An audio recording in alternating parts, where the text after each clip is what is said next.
Welcome to Sunday Jesus Service. I'm Israel Anderson, and today we're going to look at John 8:44.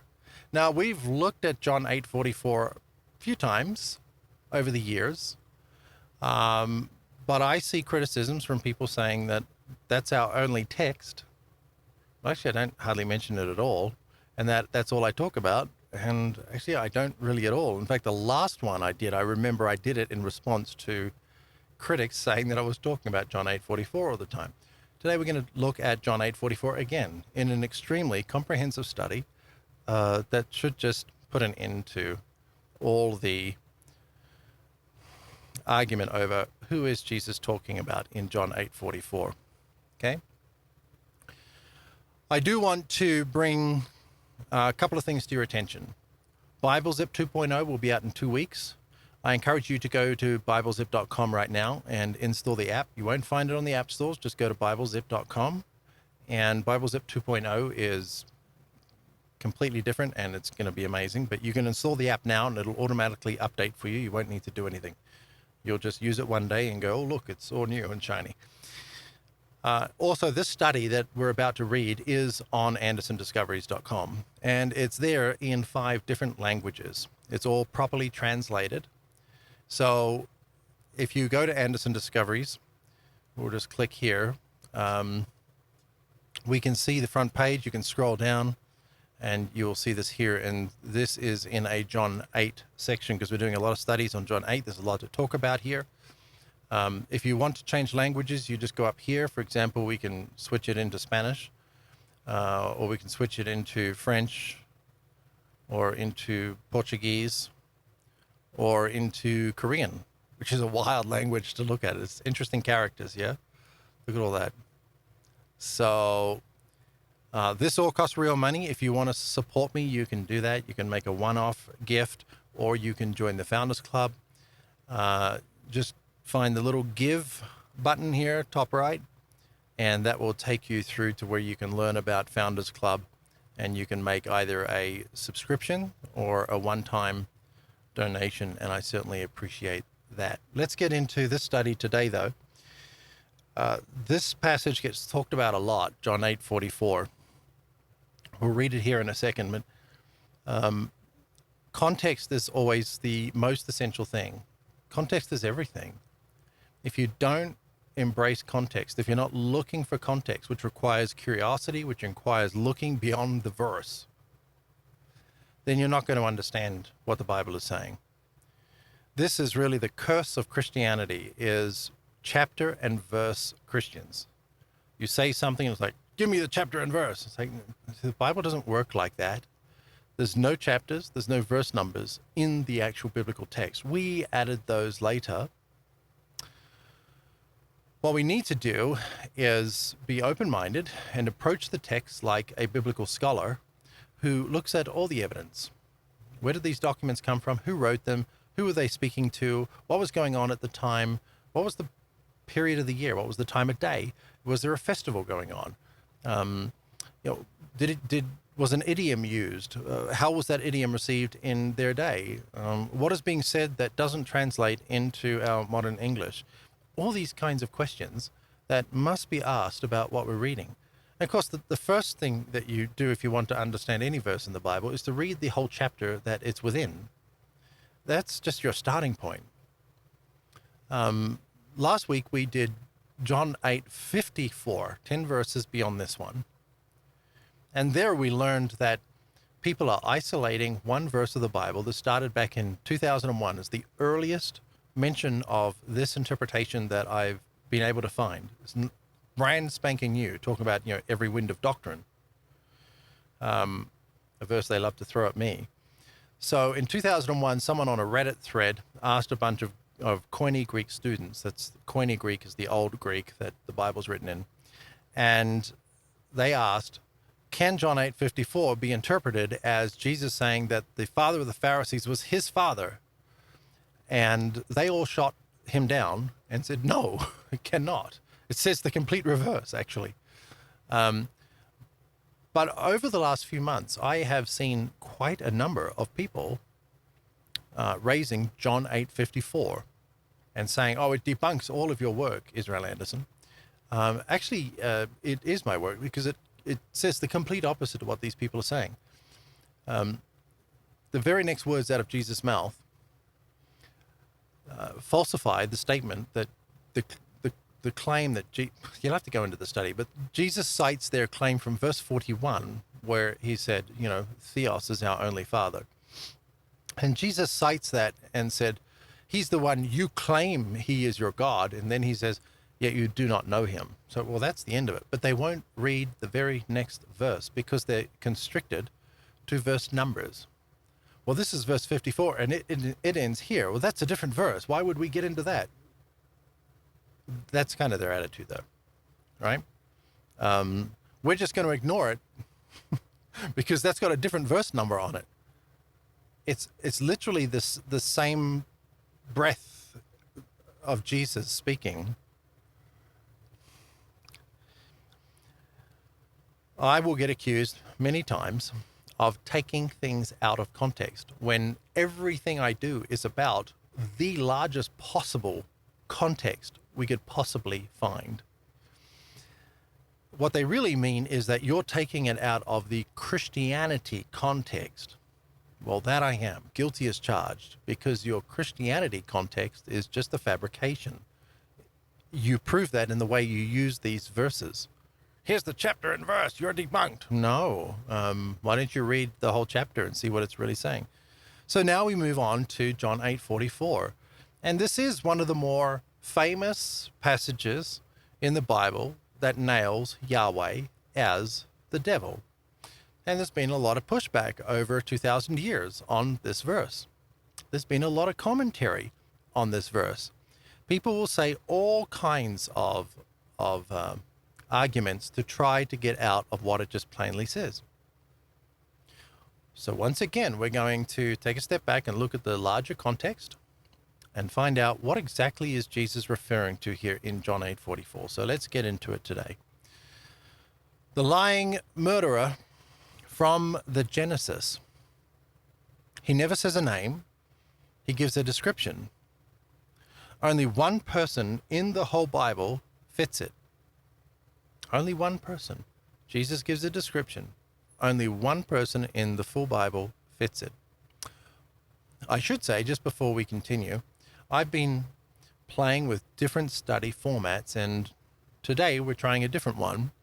I was breaking things up. In fact, we had 3 little files before, 3 web pages, where we had an overview, then we had a reader study, and then a scholarly study.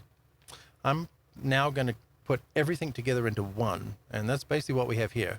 We have an overview, we have a 20-minute lay of the land, and then we get into the nuts and bolts, all in one document. And I'm going to go and update all of my other studies to mirror this format because I think this is the winner. We don't want multiple different URLs. Which one do you send a person? Now, just one, and it will lead you through. And I have tried to make this as approachable as possible so that people with no biblical knowledge can jump in here and start to learn. So we'll see how I did, okay? The one verse that explains the one verse they always explain away. Jesus is standing in the temple, surrounded by deeply religious men, and he says something that has been softened, sidestepped, and explained away for almost 2,000 years. Let's read the verse. You people are from your father, the devil. Now, he's talking to the Pharisees, remember. This is John chapter 8. This is the temple discourse. And a lot happens in this temple discourse. This goes into John chapter 9, and where we see the blind man healed, and the blind man is tossed out of the Pharisees. And then it moves into John 10, where we have the good and the bad shepherd. And, of course, where Jesus nails Yahweh as the one that comes to steal, kill, and destroy. Although we learned a few weeks ago that word kill means to sacrificially slaughter. To steal, sacrificially slaughter, and destroy. Who does that fit? Right? So it's important, if you don't agree with the things I teach, or you're new here, this is a time to pause the video and just go read the whole of chapter 8 from verse 12 onwards. So we've got the story of the woman caught in adultery, which goes from verse 1 through verse 11. And then verse 12 through 59, we have this temple discourse. So might be a good idea, just pause the video, read the entire chapter 8. Okay? Let's read verse 44, though. You people are from your father, the devil, and you want to do what your father desires. He was a murderer from the beginning. So we know it's a person. He was a murderer from the beginning and does not uphold the truth, because there is no truth in him. Whenever he lies, he speaks according to his own nature, because he is a liar and the father of lies. John 8:44.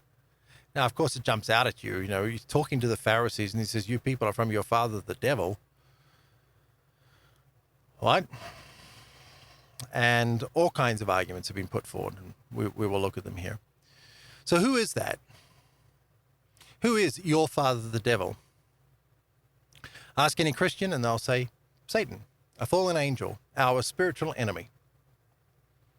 But these men don't serve Satan. Not in the way Christianity alludes to. They have no altar to Satan, no law from Satan, no relationship with Satan. All right, we're talking, and I realize now I need to clarify this, we're talking about the Christian caricature of Satan.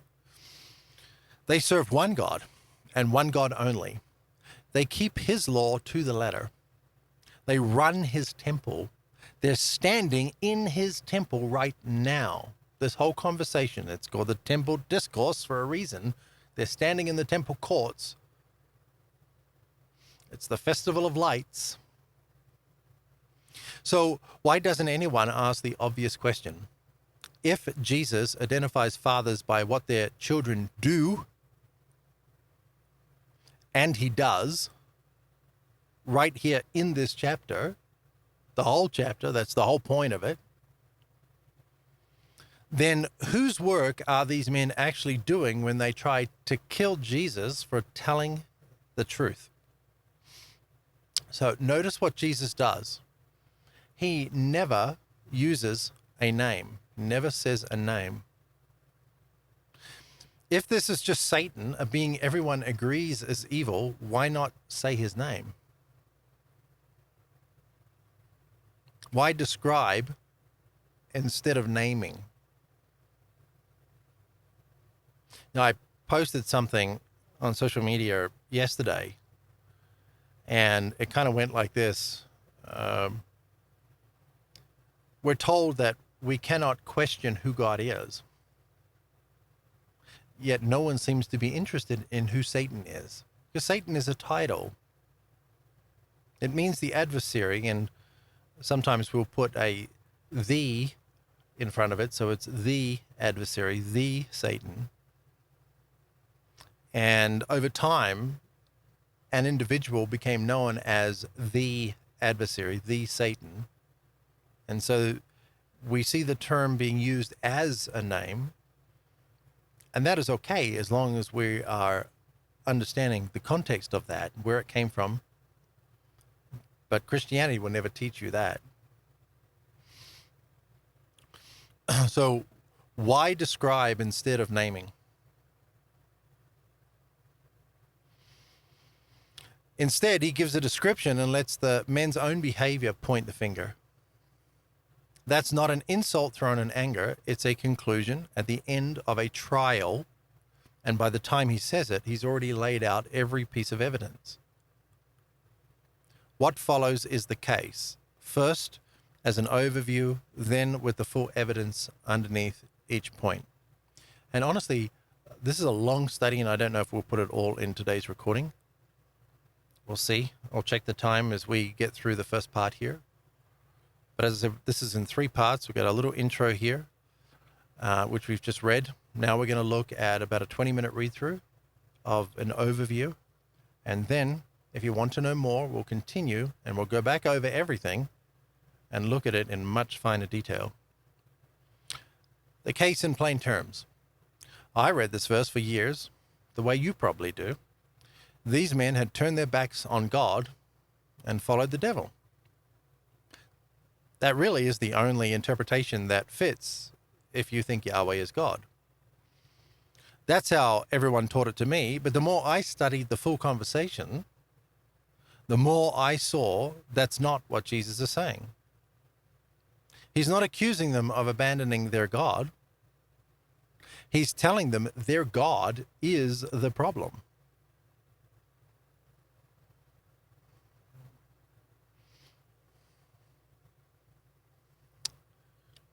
Excuse me. Make sure I don't get any beeps in the background. Number one, Jesus reads people by their fruit, not their name. Matthew 12:33, Jesus said, "Make a tree good, and its fruit will be good. Or make a tree bad, and its fruit will be bad. For a tree will be known by its fruit." This is the rule Jesus gave. He doesn't identify people by the label they wear or the name they claim. He identifies them by what they produce. And he uses that exact test here in John 8. The crowd says, "Abraham is our father." Jesus doesn't argue about their family tree. He says, "Then act like Abraham." A real child of Abraham would do what Abraham did. These men are trying to kill him. Abraham never did that. Same bloodline, but wrong behavior. And therefore, Jesus denies their claim of fatherhood. They say, "Abraham is our father."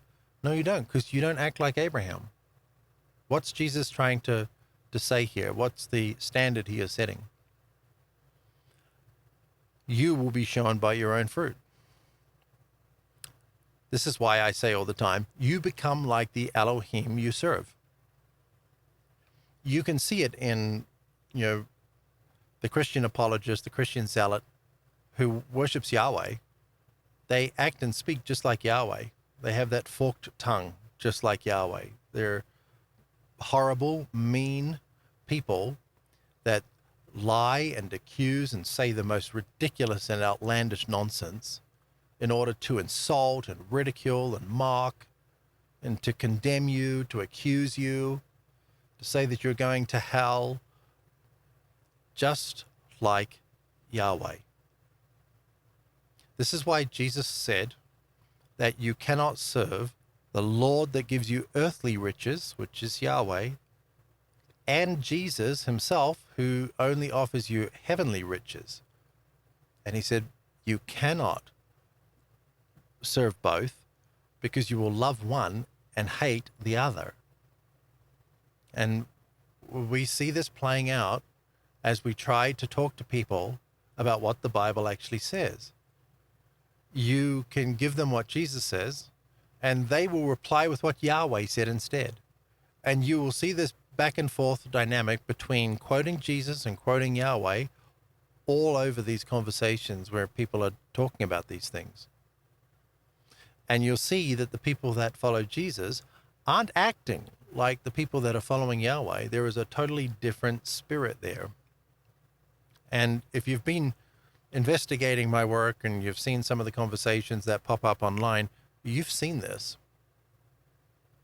You see, zealot hotheads on one side and calm and restrained people on the other. The former worship Yahweh and the latter worship Jesus. That's what Jesus is getting to here in this conversation. Both of these two people, the Christian zealot and, well, we don't have a name for us. We're just followers of the way, followers of Jesus. And it's good we don't need a name. People sometimes ask, well, we don't need a name. We don't need a name. You can say you're of the way or you're just a follower of Jesus and leave it at that. But you'll see that stark contrast between these two groups of people. They both claim to follow God. But you see totally different fruit. Just their personality interacting with other people, you see totally different fruit. So, Jesus says, yeah, same bloodline, yeah, sure. Wrong behavior, so your claim is denied. Your real father shows up in what you do, not in what you say. Anybody can say anything. Yahweh can say he's the Most High. That doesn't make it so. Yahweh comes in his own name. What did Jesus say about people coming in their own name? Okay. So it's not about you making a claim. Big deal. You can claim anything. Words are cheap. Open your mouth, wiggle your lips, anything can come out. But the fruit will be what testifies for or against you. So we never have to find a name in verse 44. We just watch what these men do and ask who they're really serving. That will give us the answer to the identification of the one Jesus is speaking of. This devil. Who is this devil? What is the name of the devil? What is the name of Satan? Follow the works and you land on Yahweh. Watch Jesus rule the fathers out one at a time. Not Abraham. They don't act like him. Not the Most High either. If the Most High were their father, they'd love the one he sent, and instead they want him dead. These men are about to kill a man for telling the truth. They're doing it under a law that commands death for blasphemy. They're standing in Yahweh's temple. They worship one God with everything they have. Every one of those things belongs to Yahweh, his law, his temple, his name. Follow the work in their hands back to its master, and you don't land on some shadowy Satan, some caricature Satan they've never met. You land on Yahweh, the God they serve. That's the Father Jesus is about to describe. Now, as we read through this overview, you might be tempted to scream out at me and say, no, that's not true. We're going to re-explore all of this in depth here. We're going to cover, I think, pretty much every argument that is made about this, and we're going to address it. And you're going to learn some surprising new things today. So, whose work are these men doing when they tried to kill the man who told them the truth? Answer that, and you already know who your father in verse 44 has to be. It's obvious when you read the text. I mean, this is why so many people have stopped on verse 44 and just gone, wait a minute. It's why we saw in the early days, even Gnostics using this passage and other groups using this passage to kind of rub it in the face and see, and they were all right. Those people did have the interpretation right. Now, I'm not a Gnostic, but they understood because it's just so plain from the text. It's not a very mysterious passage, actually. It's very plain. The only reason it becomes kind of mysterious, like, who is it? Because it can't be Yahweh, is because they have an a priori, they have a pretext, they have a belief that Yahweh is God. Therefore, Yahweh has to be ruled out. Well, Yahweh cannot be the person they're calling the devil, because obviously Yahweh is God, not the devil. Okay, and maybe Christianity just led you down the primrose path. Maybe Yahweh is the devil. And maybe this is just one of many passages that say that, right? 3, the description points back to Genesis, hence my title. Now, the verse itself, Jesus says this father was a murderer from the beginning and is a liar and the father of lies. So we have 2 separate charges, murder and lying, and a time stamp. Very important. From the beginning. From the beginning. Now, everyone should know what that means. And the passage is very, very clear. The only reason that we're even talking about this verse today is because Christians can't see the truth, because they have believed in a system that is telling them that the truth is a lie and the lie is the truth. I'm sorry, that's the only reason we're talking about it today. Because the words from Jesus' mouth are really, really clear. Like, there's not a lot of ambiguity here at all.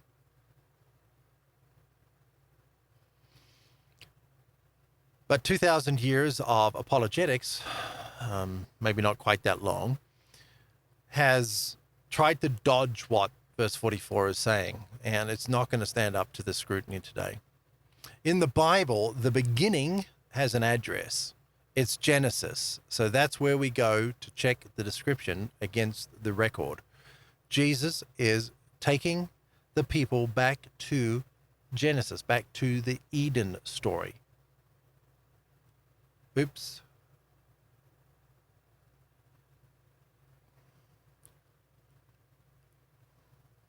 Sorry, I just had a cable disconnect. I'm hoping that we are still live. I don't want to waste more time here, but I do need to make sure that we are still live. Are we still live? Yep. All right. So when Jesus says from the beginning, he's talking about Genesis, and we'll get more into all of this in a minute. The garden. Who actually lied and who actually killed? In the garden, Yahweh tells the man, the day you eat from that tree, you'll die. They eat. Do they die that day? No, they don't. Adam goes on to live 930 years.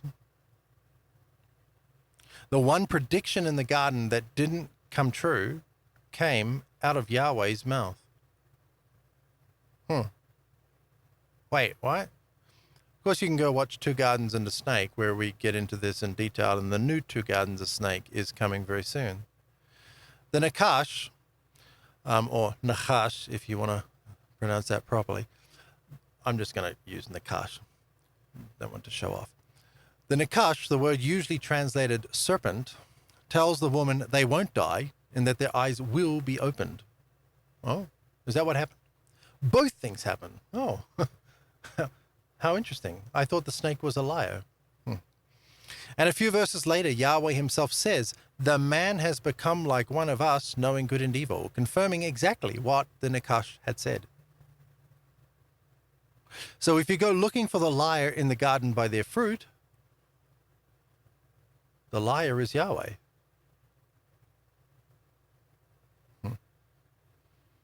And the murderer? And the murderer? After all this, the man could still reach the tree of life and live forever. Yahweh blocks it, drives him out, and posts a guard so he can't get back. Death enters the human story at the moment Yahweh cuts people off from life. That's a killer from the beginning, from the Genesis. Exactly where Jesus pointed. Now, we'll get into this in more detail, but not as much detail as you'll find in Two Gardens and a Snake. If you haven't watched that, it's my #1 study. I don't know what the view count is. It was over 100,000 last time I looked. You need to watch that. And you need to watch Two Gardens and a Snake at least 5 times. 5 times within a month.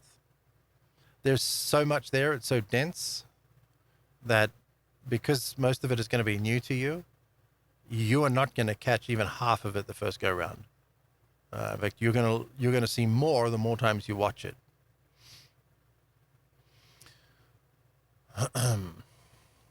All right. Where are we up to? We're up to here.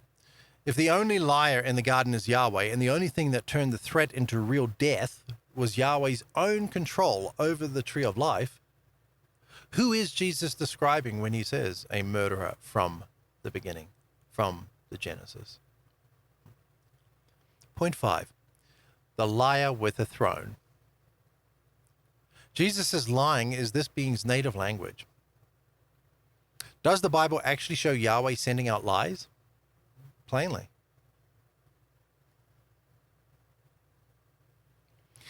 In 1 Kings 22, a prophet describes Yahweh on his throne asking who will deceive a king into marching to his death.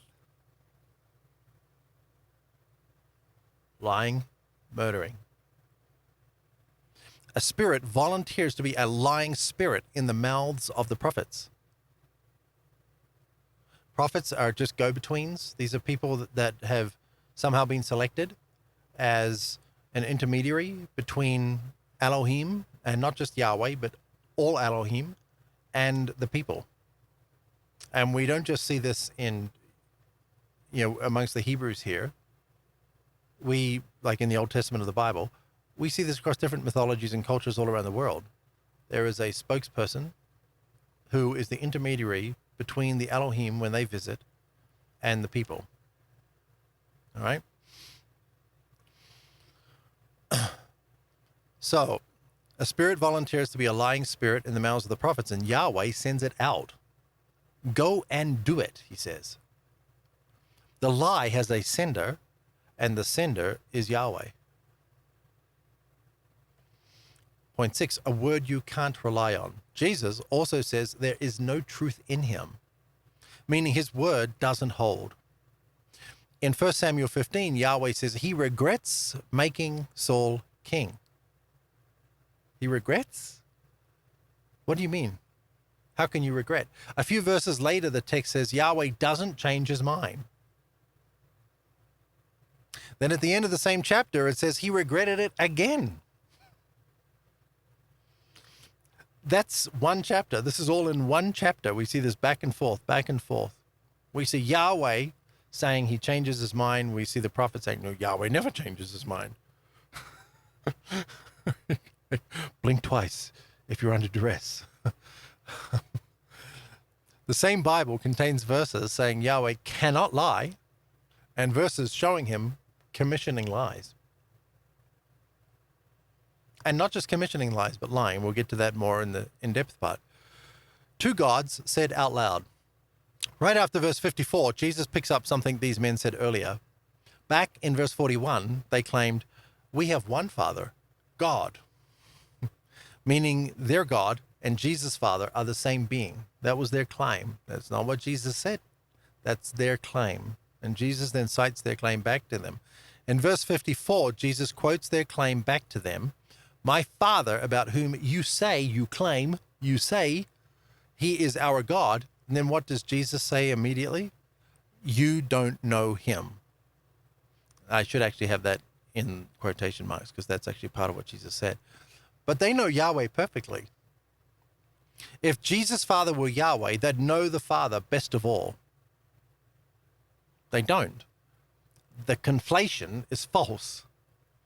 His Father and the God they serve are two different beings. Of course, this goes back to John 8:54 study that we did last week, which you can go and watch. And you see we totally put this whole idea to rest, which only came about a few years ago, like 5 years ago, in 2021, on a Reddit thread.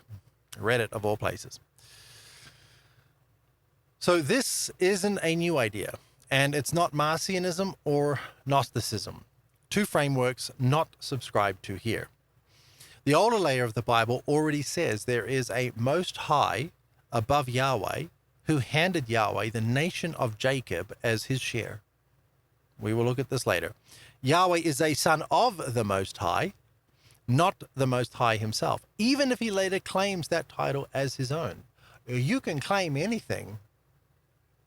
Again, Jesus talked about the ones that would come in their own name. They don't have a secondary witness to the message they're bringing. Jesus says, the Father testifies on my behalf. Yahweh is his own unique individual. He says, there's none before me, none above me. I'm it. But the older layer of the Bible says something different. And we have these studies on theological redaction, both Old Testament and New Testament. It's basically just an overview, but it's a good introduction to how theologians, scribes rewrote the Bible, and we're not speculating. We have the records.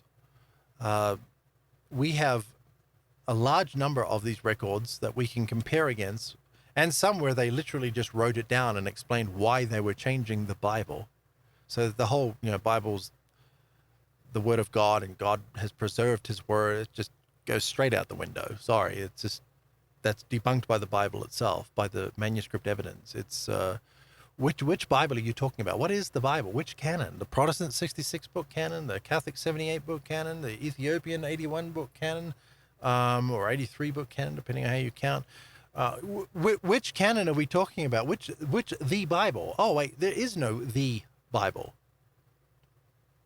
You belong to a faith tradition that has promoted, giving you one flavor of a biblical canon. Their spiritual ancestors decided these are the books that are in our Bible, so there is no the Bible. Now, we can say the Bible in a general sense, but when we're talking about these kinds of issues, we can't anymore because we're getting too granular. So we need to understand there is no the Bible. And the Bible has changed over time. Not quite like the atheist, the Jesus hater would say. And they probably only hate Jesus because Christianity has been a stumbling block to them.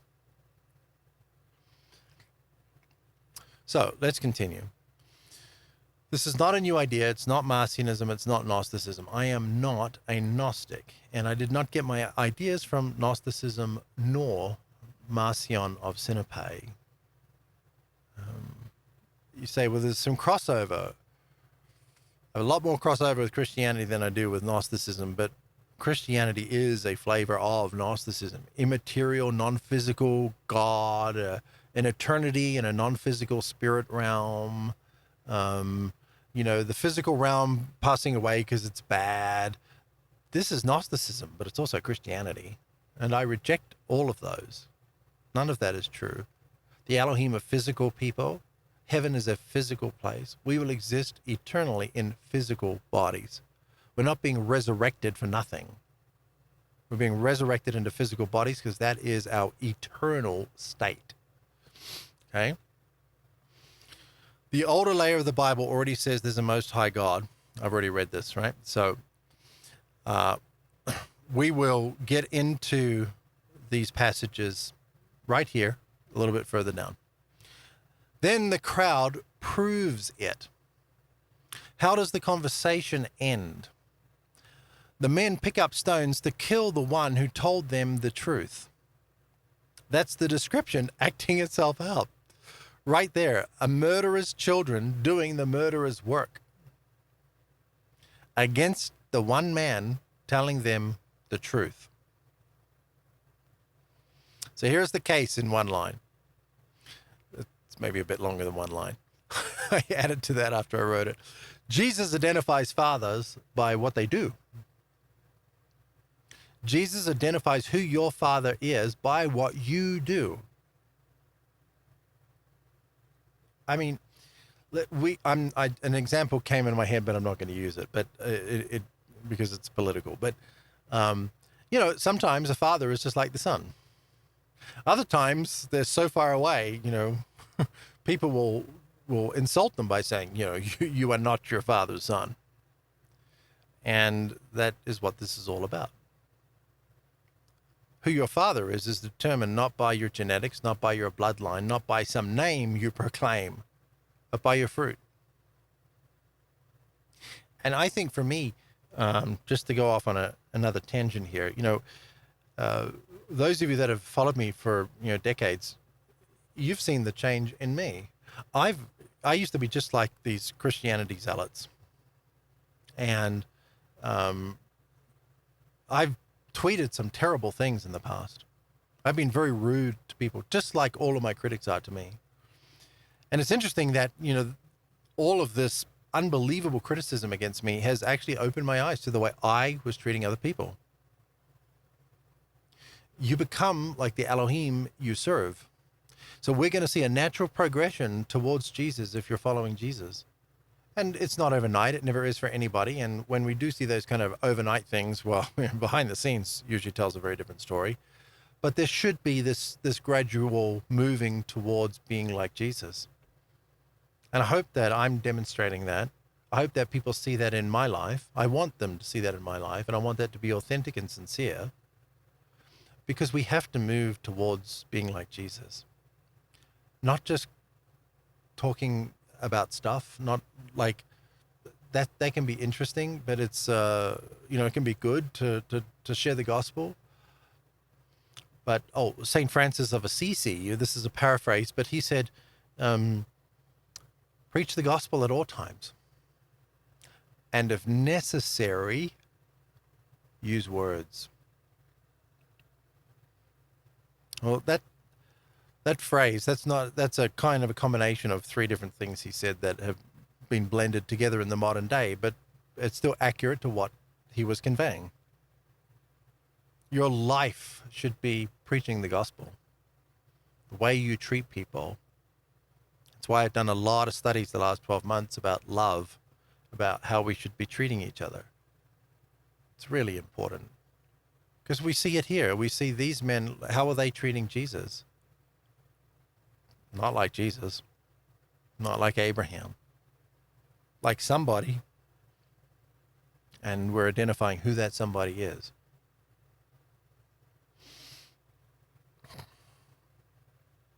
So Jesus identifies fathers by what they do. Everything these men do serves Yahweh. The description, murderer and liar from the beginning, fits Yahweh by the Bible's own record. And the crowd proves it by reaching for stones. Your father is a lying murderer. Oh, now what do you want to do? Murder me? Oh, how funny. It's like, gotcha. One explanation covers it all. The God they serve is not the Father Jesus came to reveal. We're talking about two different gods, and we'll get into the divine council, we'll get into the Trinity and things a little bit later on. So that's the case. What follows is the same argument with the evidence underneath the Greek, the Hebrew, the oldest manuscripts, and every objection answered.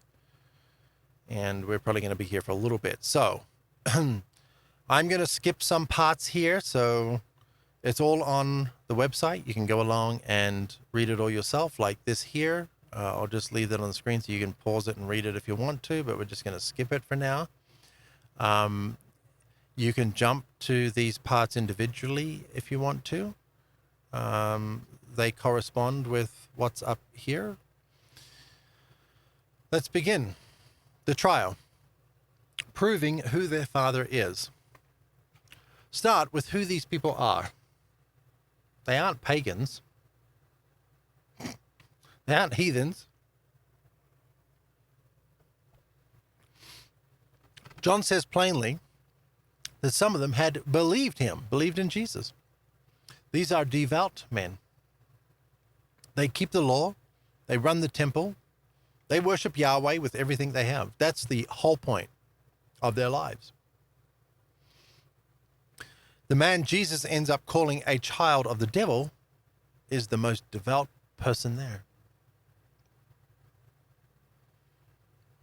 Father number one, Abraham, is ruled out by fruit. They lead with their pedigree. Abraham is our father. Jesus doesn't dispute the bloodline. He applies the fruit test.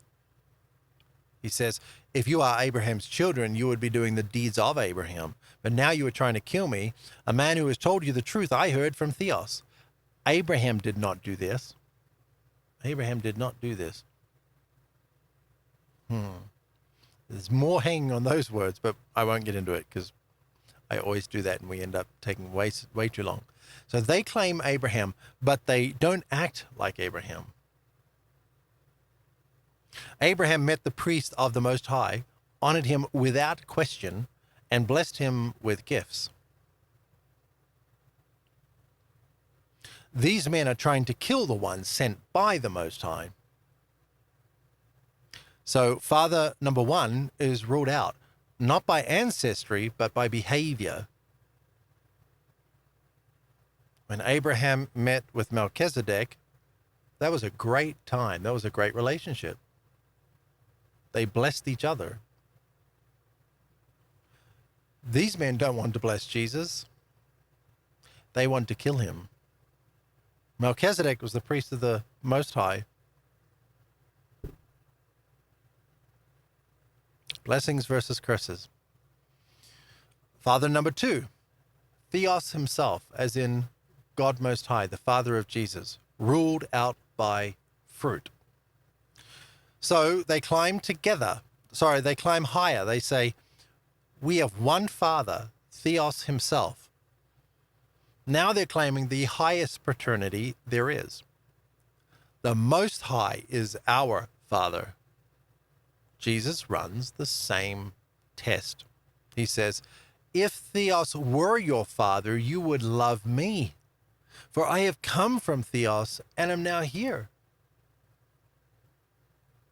Same test, same result.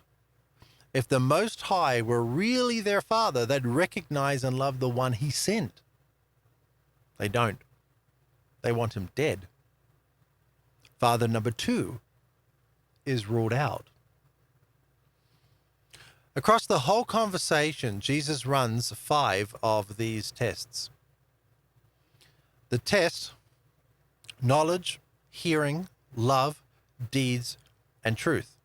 Now we get into all of this in even greater detail than we're doing here in the John 8 Temple Discourse talk, which I think is called Your Father is Not My Father. Okay, so we'll see the reference here. I'm just going to read the results here. They say, in terms of knowledge, Jesus says, you do not know my Father. So they failed the knowledge test. You don't know him, actually. Hearing, you cannot accept my teaching. That proves who their Father is. It is not Jesus' Father. They fail that test. Jesus applies a love test. If Theos were your Father, you would love me. No, they don't. They fail that test too. 4th test, deeds. Jesus said, you are doing the deeds of your Father, not his Father. They fail that test as well. 5th test, the truth.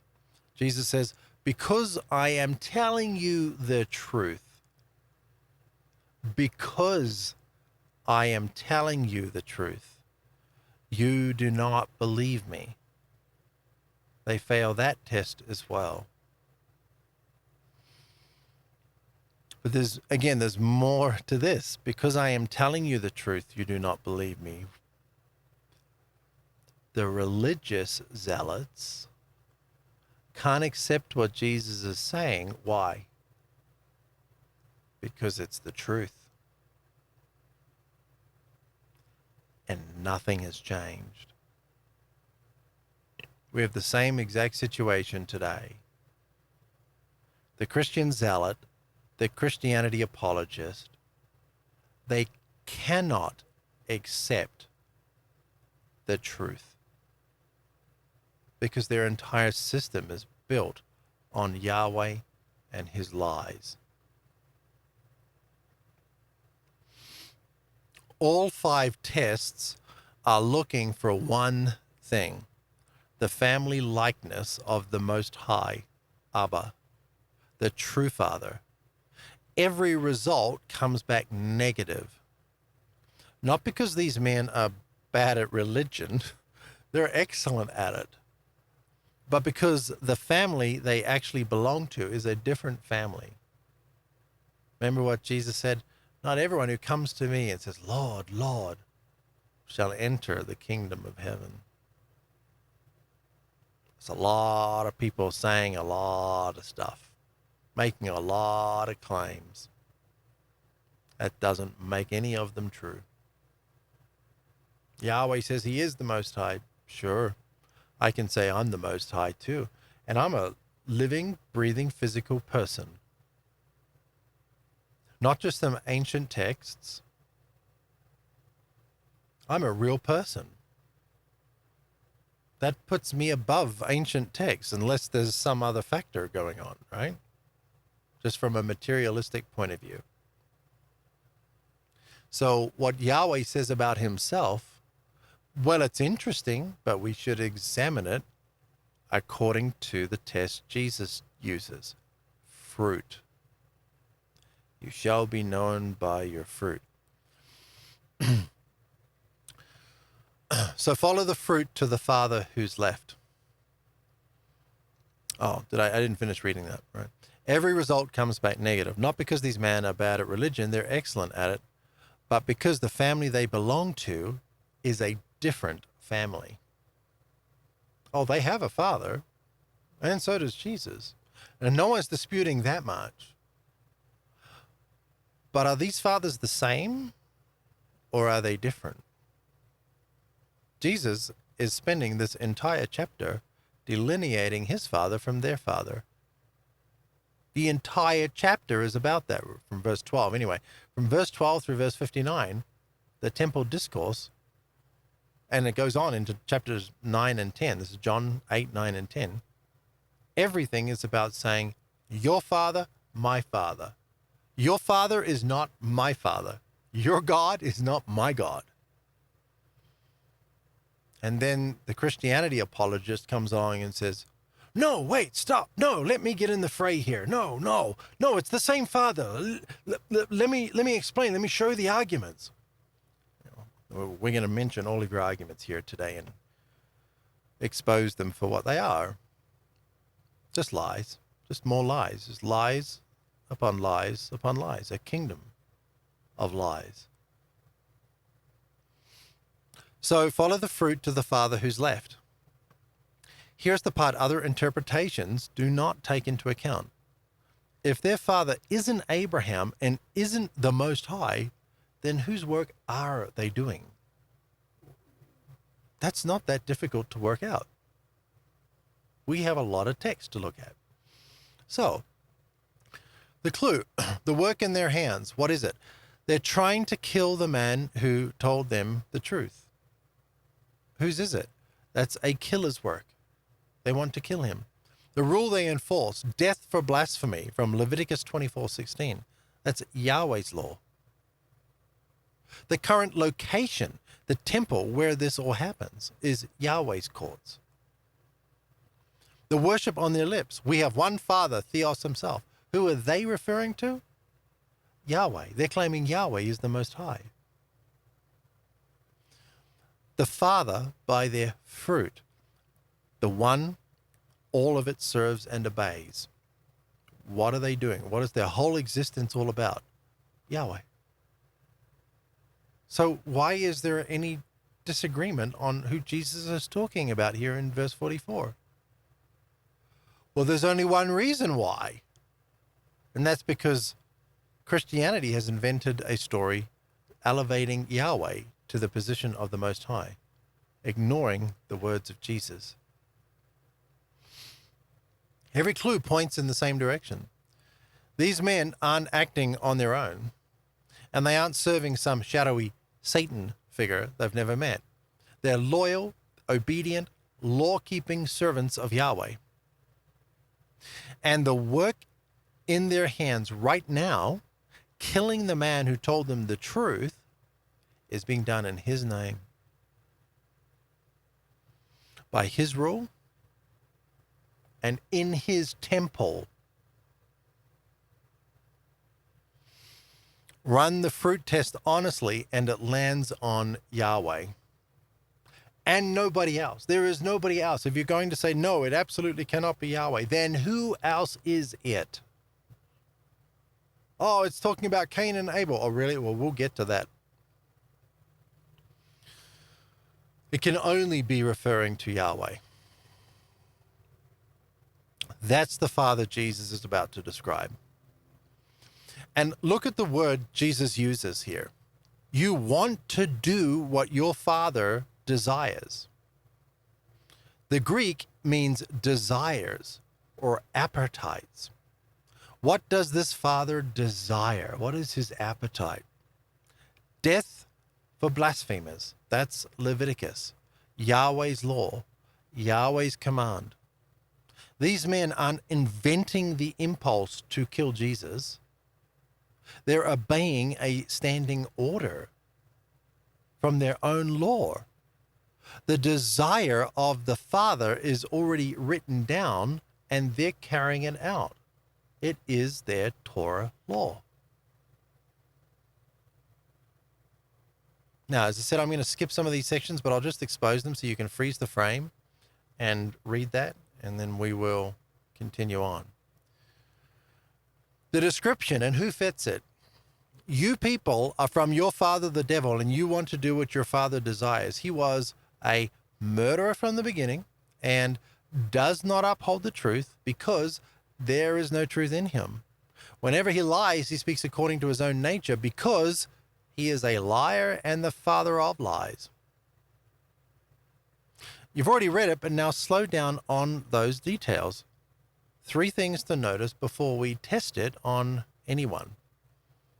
It's a description, not a name. Jesus says what his father does, not what he's called.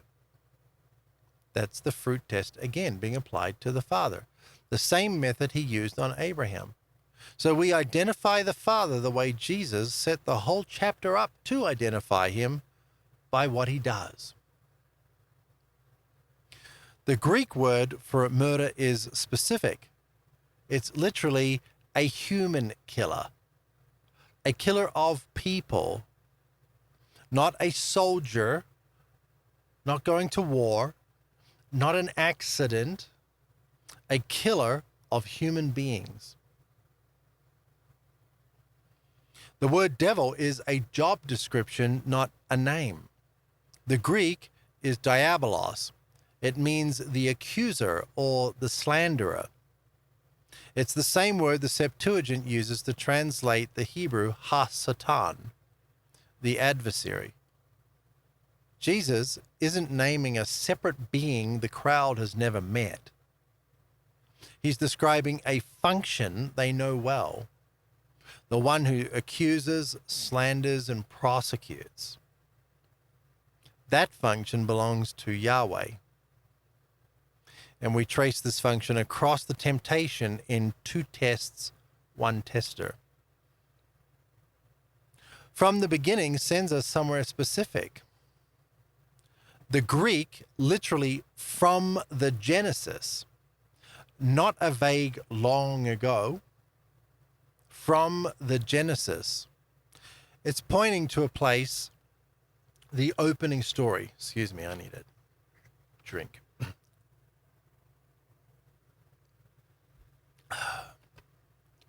It's pointing to a place, the opening of the story. Genesis, Eden, where Yahweh is with the nachash. That's why this study is called what it's called, a killer and a liar from the Genesis. Points us straight back to Eden. So let's go read them. The apologists agree on this last point, by the way. They also send you back to Genesis. They agree that John 8:44 is talking about Genesis. That's not my idea. That is the consensus view. Basically, every Christianity apologist and zealot will agree. Yeah, it's talking about the snake in the garden. Well, it's certainly talking about the garden. Let's dig into that point a little deeper. So we accept the invitation to go back to Eden, to go back to the garden and see, well, what's going on there? Because that's context we need. Let's read the garden and see who actually killed and who actually lied. The murder from the beginning. The very first death in the Bible has a backstory, and it starts with a threat. Yahweh tells the man not to eat from one tree and attaches a warning. He says, "But you must not eat from the tree of the knowledge of good and evil, for when you eat from it, you will surely die." So the Hebrew is sharper than most traditions let on. It literally reads, "In the day you eat of it, dying you shall die." Dying you shall die. It's a very explicit statement. Like, surely You will die. You shall die. That doubled verb is how Hebrew says, you will certainly die. There's no wiggle room. And in the day means that day. There's a lot of talk about this one, so we're going to get into it here. And in the day means that day. So the threat in plain terms is the day you eat this, you die for sure.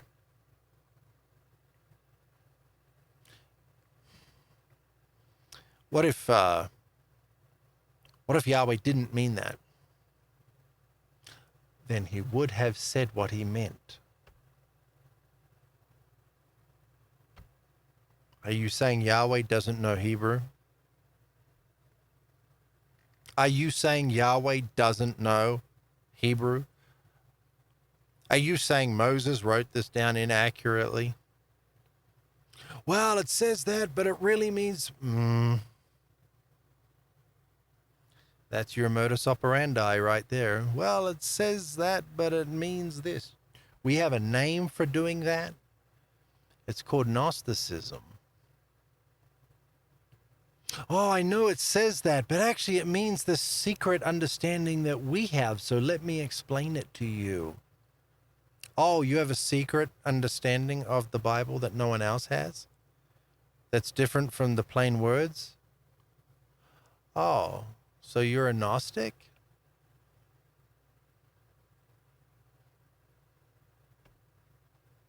It's funny how they are the very thing they accuse me of. And somebody said to me this week, we should stop hating on Gnosticism. Gnosticism is as much a religious fantasy as Christianity is. They are both flavors of the same exact thing. The reason Christianity protests so much against Gnosticism is because it is Gnosticism. It is just, there are many different flavors of Gnosticism in the early church. Christianity is just the one that won. That's all. It's like Catholics and Protestants.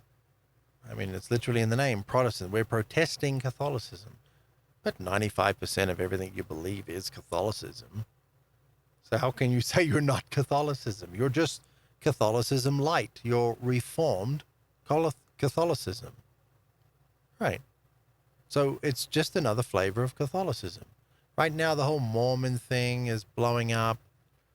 Senator Mike Lee, who is a Mormon senator from Utah, he posted something. It's blowing up right now. It started, I think, the day before yesterday. It's just going crazy everywhere.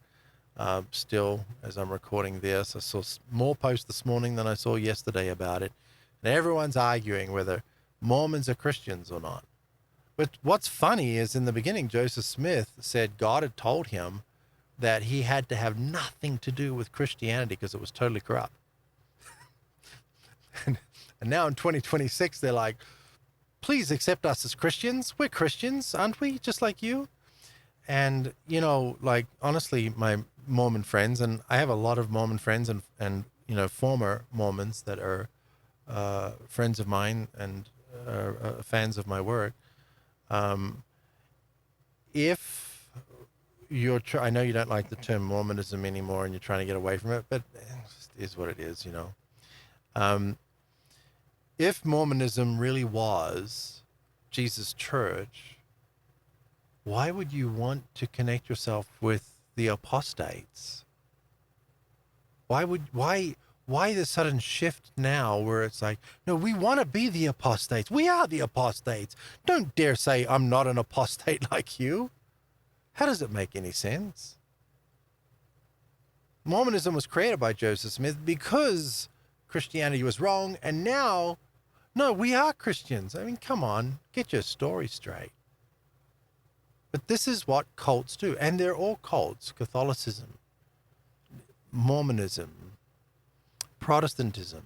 It's all a cult by dictionary definition. It's a cult. So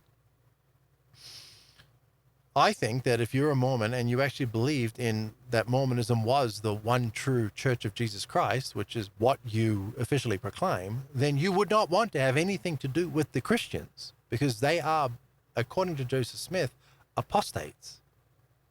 So the whole thing is very confusing. But all of you get the majority of your doctrines from Catholicism. I mean, Mormonism really is just Catholicism 2.0. You copied almost everything from them. You tweaked a bunch of things, sure, but the structure and the temples and all this kind of stuff, it's all come from Catholicism. You're all just different flavors of Catholicism, and ultimately all just different flavors of Gnosticism, where I explain what things mean from the text, not some hidden secret meaning. We're just unpacking what is there. That's the opposite of what the Gnostics do. The Gnostics don't do that. They say, well, let me tell you what it really means. You know, it's secret knowledge that only we know, but we can share it with you. Yeah, you're all Gnostics. That's why they call people like me Gnostics. They don't want to be exposed as being the Gnostics themselves. Sorry, I spent a little too much time on that. So let's continue. So, so we're talking about here the threat in the garden. So the threat in plain terms is, the day you eat this, you die for sure. They ate. Did they die that day? No. Adam went on to live to 930 years old. Some will point to 2 Peter, where it says, 1,000 years is like a day, 1,000 years to a God is like a day to a human, and say Adam dying at 930 counts because biyom in the day is a plain Hebrew time marker. The same construction appears in 1 Kings 2, where Solomon tells Shimei he'll die on the day he crosses the Kidron. Nobody reads that as a 1,000-year window. So the statement in the garden that didn't come true, the death threat, came out of Yahweh's mouth. This isn't a fringe quibble, it's the plain arithmetic of the text. And here's the fork. So, the day you eat it, you will surely die. This is Yahweh's exact threat. And the doubled verb makes it certain. You're not going to wiggle your way out of this. The Hebrew won't allow you to. Well, many people have tried. It makes it absolutely about that day. You die that day was what was threatened. But Adam lived 930 years. That's what actually happened. So what Yahweh said did not come to pass. Now bring in the other speaker. The text calls it the nachash. The Hebrew word usually rendered as serpent, and it shouldn't be, and it won't be in the NCT. We will transliterate nachash, of course. Michael Heiser has shown the word carries a cluster of meanings, serpent, but also shining one and diviner. And shining one would be the best English equivalent for nachash in Eden. Not snake, not serpent. The shining one. A member of the divine council. Now you can argue over what member of the divine council that is. But Michael Heiser, even though we don't agree on a whole lot, we totally agree on this, that the nachash in the garden is not a snake or a serpent. It is a person, a member of the divine council. So, so we'll use the Hebrew word nachash instead of importing this cartoon snake that other Bible translation. This is why we need a better Bible translation, and it's coming. The Eden Reopened study traces the nachash through John 8 through 10, so go watch that. And I've got a whole study called the nachash, which is quite long, like this study will become. So the nachash tells the woman, surely you will not die. The nachash tells the woman, surely you will not die.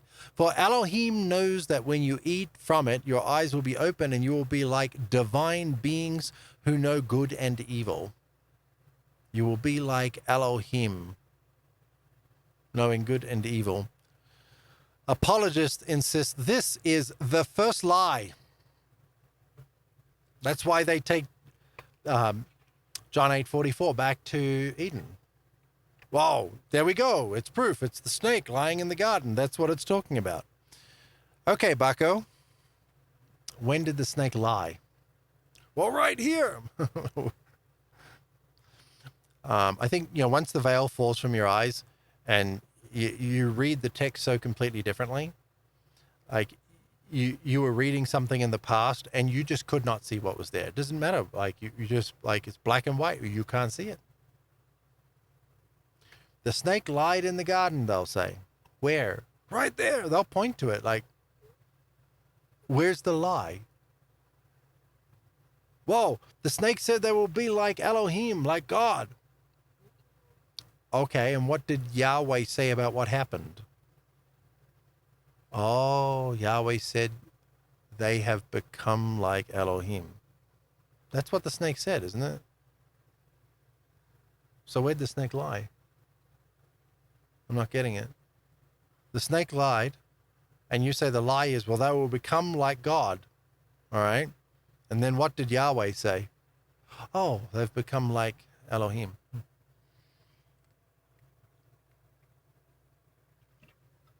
It's my version of the Kermit the Frog meme.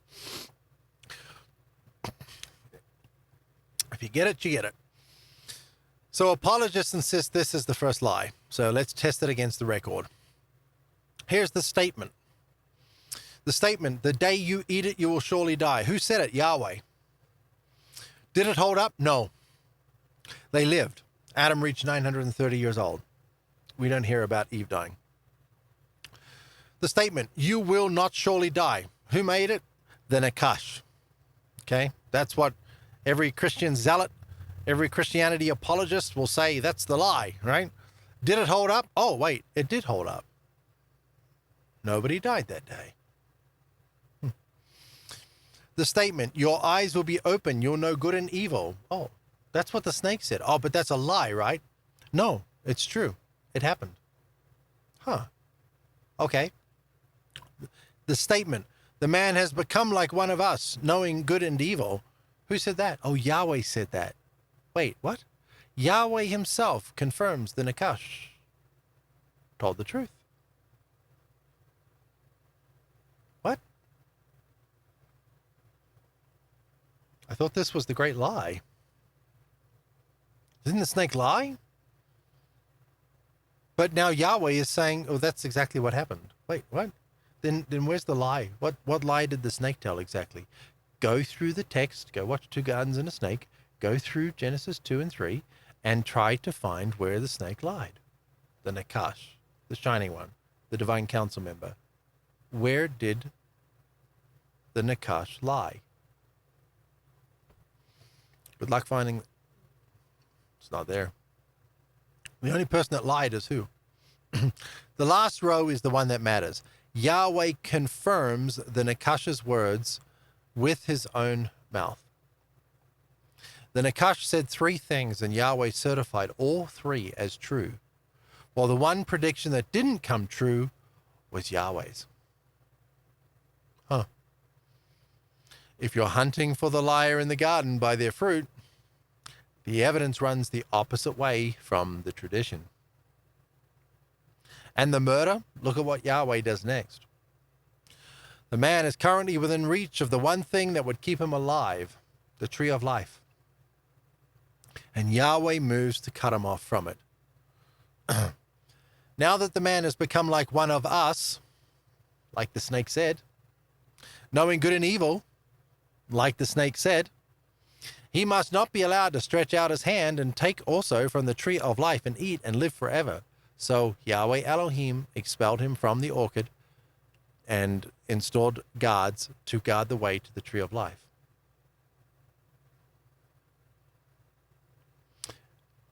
So the death didn't come from the fruit at all. And it didn't come from the Nachash neither. It came from Yahweh shutting off the tree of life. Humanity could have lived. Yahweh closed the door and posted a guard on it.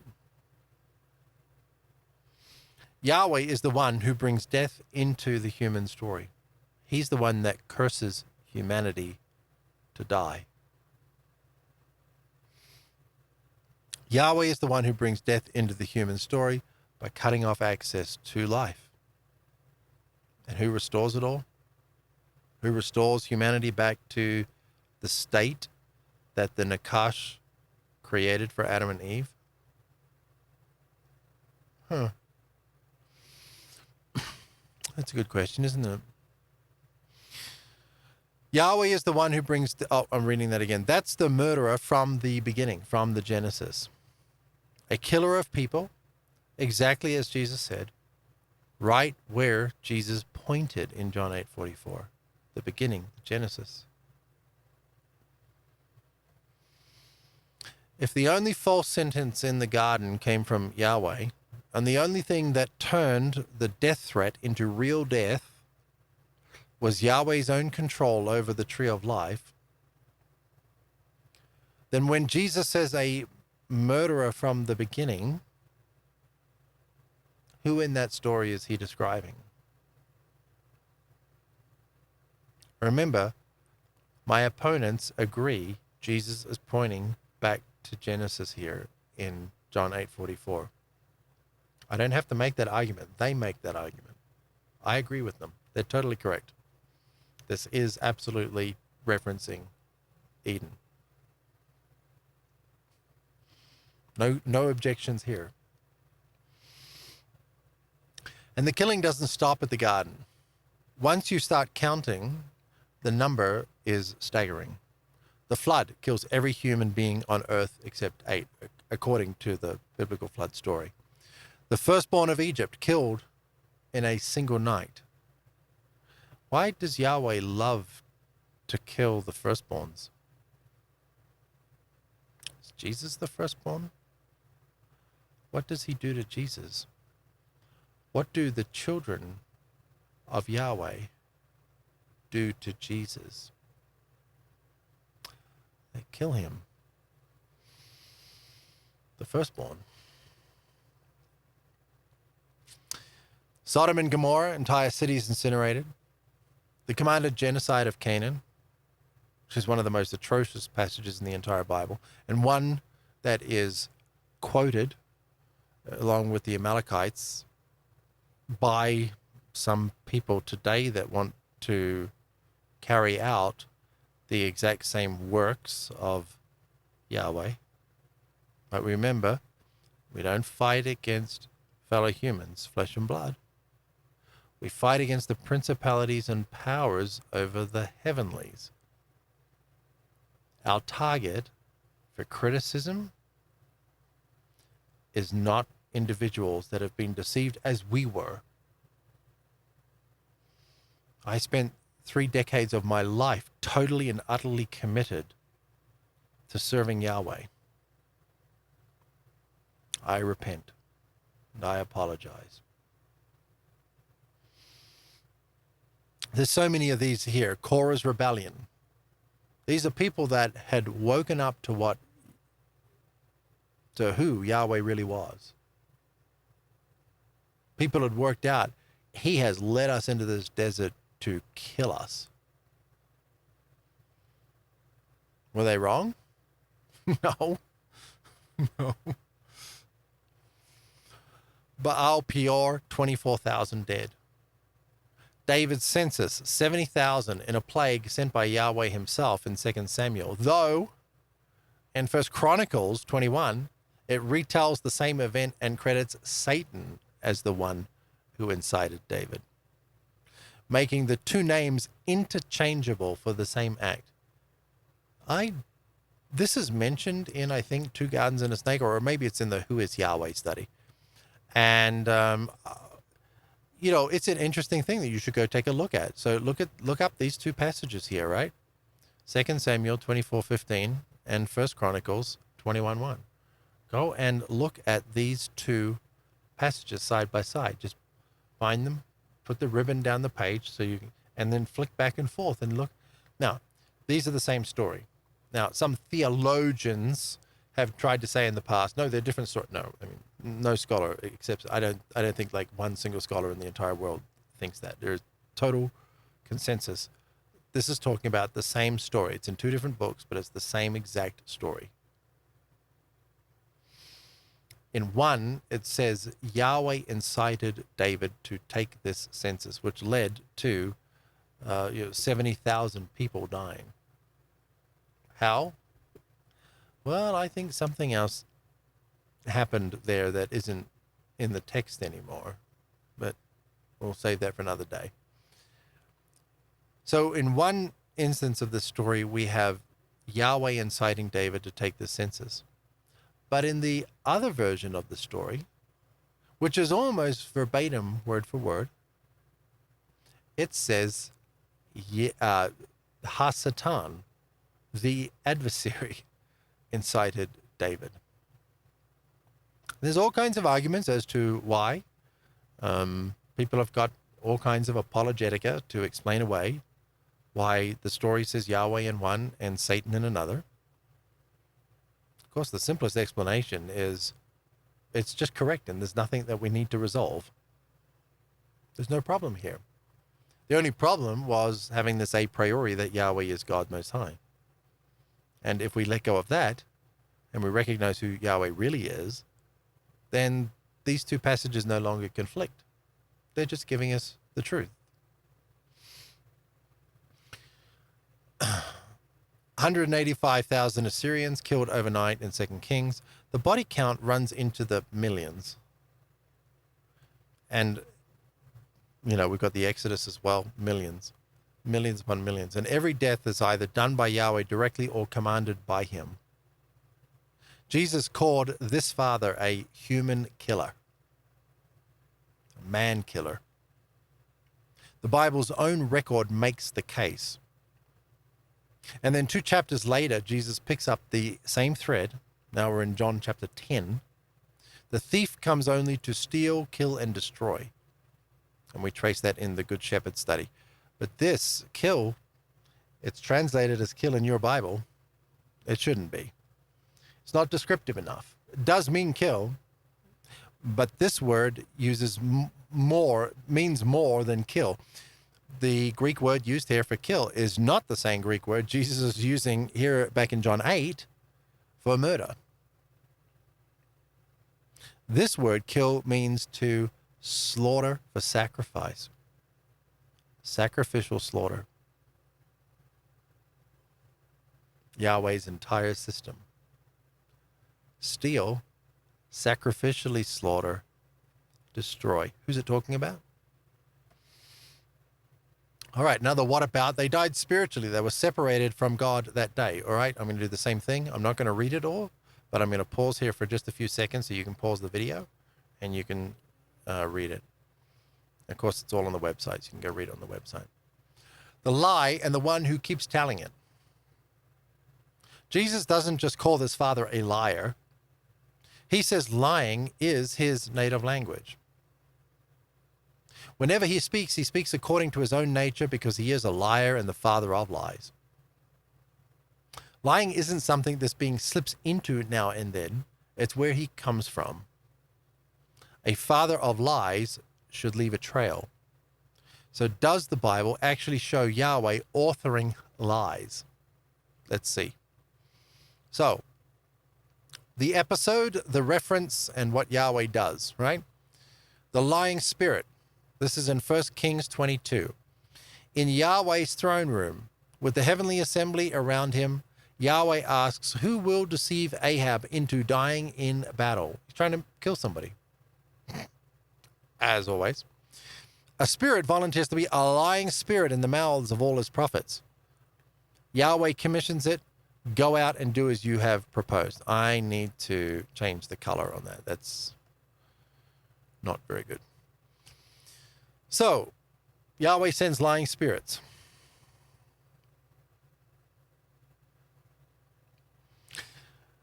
The deceived prophet, Ezekiel 14. I, Yahweh, have deceived that prophet. I, Yahweh, have deceived that prophet. And then Yahweh promises to destroy him from among my people. Deceived by Yahweh, then killed for being deceived. And I grabbed this from the World English Bible. The net softens this Hebrew pathar to made a fool of. So we're seeing this softening, this theological redaction in modern times. The Net Bible is one of the newest Bible translations available. It is a reasonable translation. I recommend it primarily for the version they have that contains the full translator notes more than the actual translation itself. So, and soon our NCT, our neutral context translation, will replace and be far superior to the NET.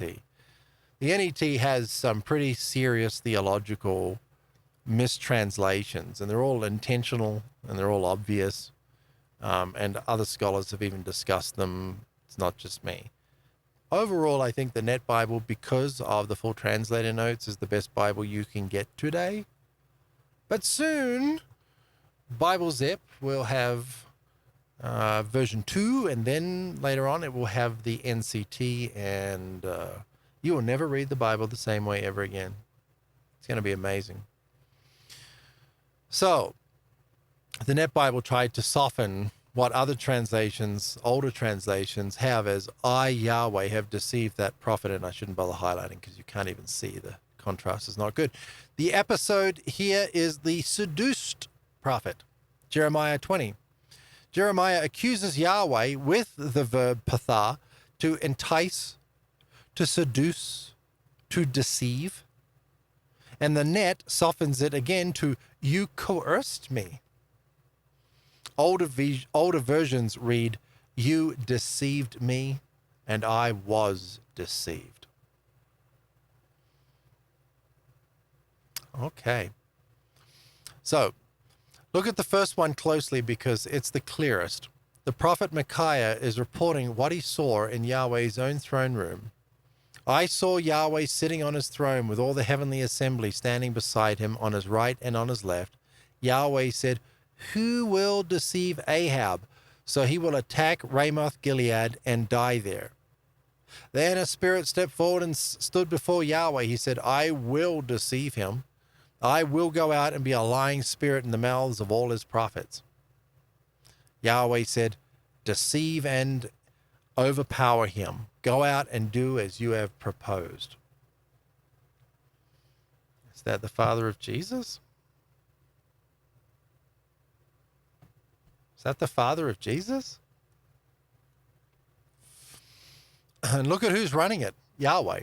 The one apologists swear cannot lie. That person asks for a deceiver, approves the plan, and sends the lying spirit out himself. The lie has a sender, and the sender is Yahweh. This isn't a slip or a one-off. The prophets report it plainly as ordinary business in Yahweh's throne room. Just normal. Once the veil lifts, I mean, you spend the rest of your life thinking, how did Yahweh deceive me? You don't question these things. It's like I tweeted yesterday, I said it a little earlier. We're told we can't question who God is. Oh, that's so bad. That's so evil. Questioning Yahweh being God? Who do you think you are? I don't know, a sentient human being that is deciding his eternal destiny and is considering this a slightly important matter, but I'm not allowed to question? Just believe. Don't ask questions like that. How dare you question God? How dare I question God? He gave me this brain. Like, what are you talking about? Oh, I have another question. Who is Satan? Oh, we're not interested in that question. I'm not allowed to question who God is, and no one's interested in the question who Satan is. Huh. Odd. I wonder why that is. I wonder if I started questioning who God is and trying to find out who Satan is, if I might find some interesting answers. What do you think?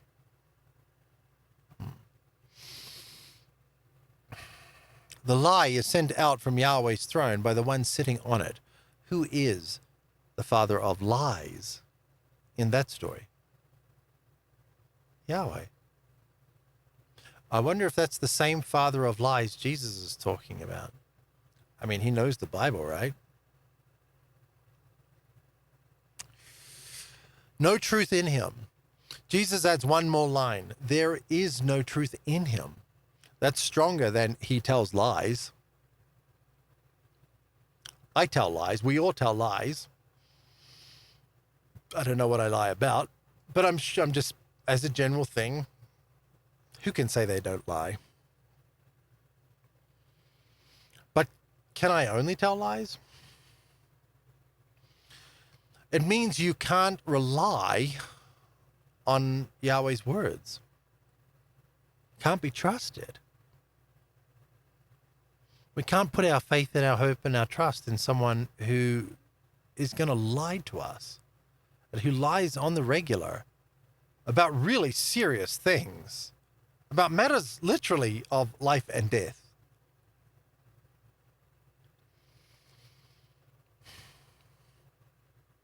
So, it means that you can't rely on Yahweh's word because his words don't stay put.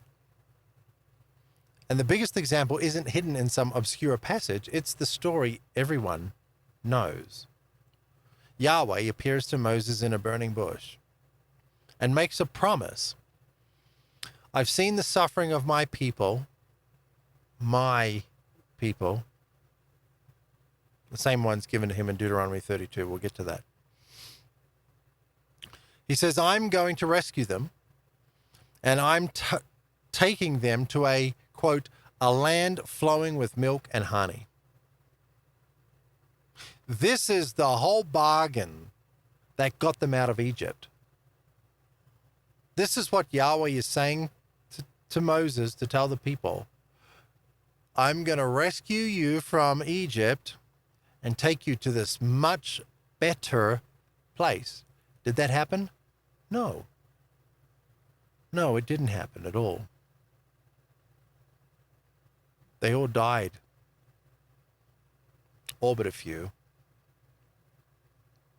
Everyone over 20 that left Egypt, dead.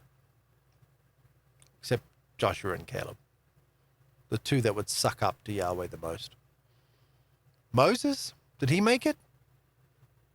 No. Aaron, the high priest? The high priest, I mean, he's the high priest. He's the guy overseeing all of the stuff for Yahweh, cooking the barbecues at lunchtime for Yahweh. Aaron's in charge of all of it. I mean, what happened to him? Yahweh murdered him and roped Moses into helping him murder him. Oh, and what is the relationship between Aaron and Moses again? Oh, Aaron is Moses' older brother by 3 years. Huh. So Yahweh takes Aaron, the high priest who's been serving Yahweh diligently for 40 years. This is right before they're about to enter the promised land. These two characters, Aaron and Moses, have been serving Yahweh faithfully for 40 years. And Yahweh says to Moses, come and help me kill your brother, your older brother. Moses strips Aaron of his clothing. And then Yahweh kills Aaron. And then Yahweh tells Moses, you are next. And what happens next? Yahweh takes Moses up Mount Nebo digs an unmarked grave, murders Moses with a kiss of death, and buries him.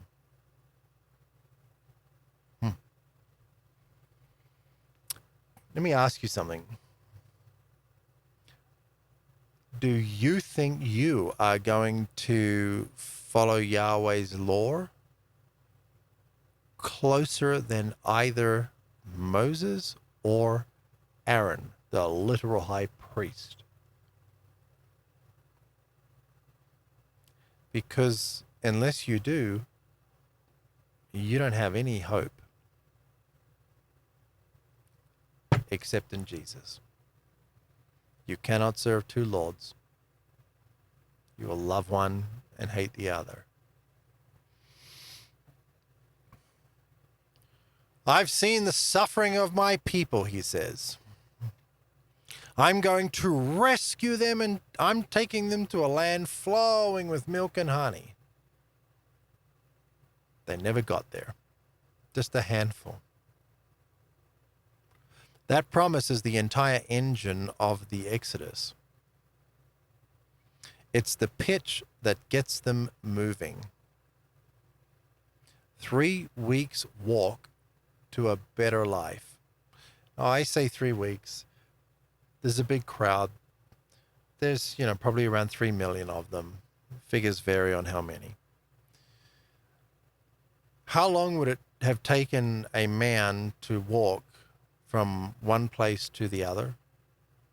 6 days. 6 days. Just walking during the daytime. 6 days. Gotta tell you, I don't know how you fit 6 days into 40 years.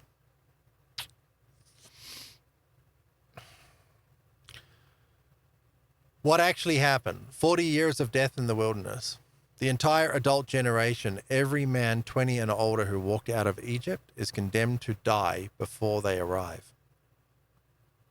Out of roughly 600,000 men counted in the census, and what was the census for? So Yahweh could raise an army. The whole thing is, it's stealing. Now, he was given the Hebrews earlier, but he had abandoned them. And now they're living in Egypt. And whose city is Egypt? Well, we'll get into that in a different story, but different study. But they were told they were being taken to a different place, a place that was better than where they were. And the entire thing was an outright lie. There was no way they were getting there without doing Yahweh's bidding, stealing, killing, destroying, stealing, sacrificially slaughtering, and destroying. So out of roughly 600,000 men counted in the census, exactly 2 make it, Joshua and Caleb. The rest die in the desert from plagues, serpents, fire, stoning, and the ground opening beneath them. The people themselves see through it. In Numbers 16, Dathan and Abiram throw the promise language back in Moses' face and sarcastically call Egypt a land flowing with milk and honey. The place of slavery was the place of abundance. They wanted to go back. The rescue was a death march. It's a massive eugenics experiment. Survival of the fittest. If you survive, great, but most of you won't. We only want the fittest, the best. We want people that are genetically superior for survival in these harsh conditions, and people who are absolutely loyal and obedient to everything that I say, no exception. The truth in him doesn't just mean no truth in him doesn't just mean he contradicts himself in a single chapter, though he does that too. It means the defining promise of the Old Testament, the one the entire nation staked their lives on, didn't hold. here's that single chapter contradiction. In 1 Samuel 15, Yahweh regrets making Saul king. Then in the very same chapter, the prophet Samuel announces that Yahweh is exactly the kind of being who never does that. Then the chapter closes by saying, Yahweh did it again.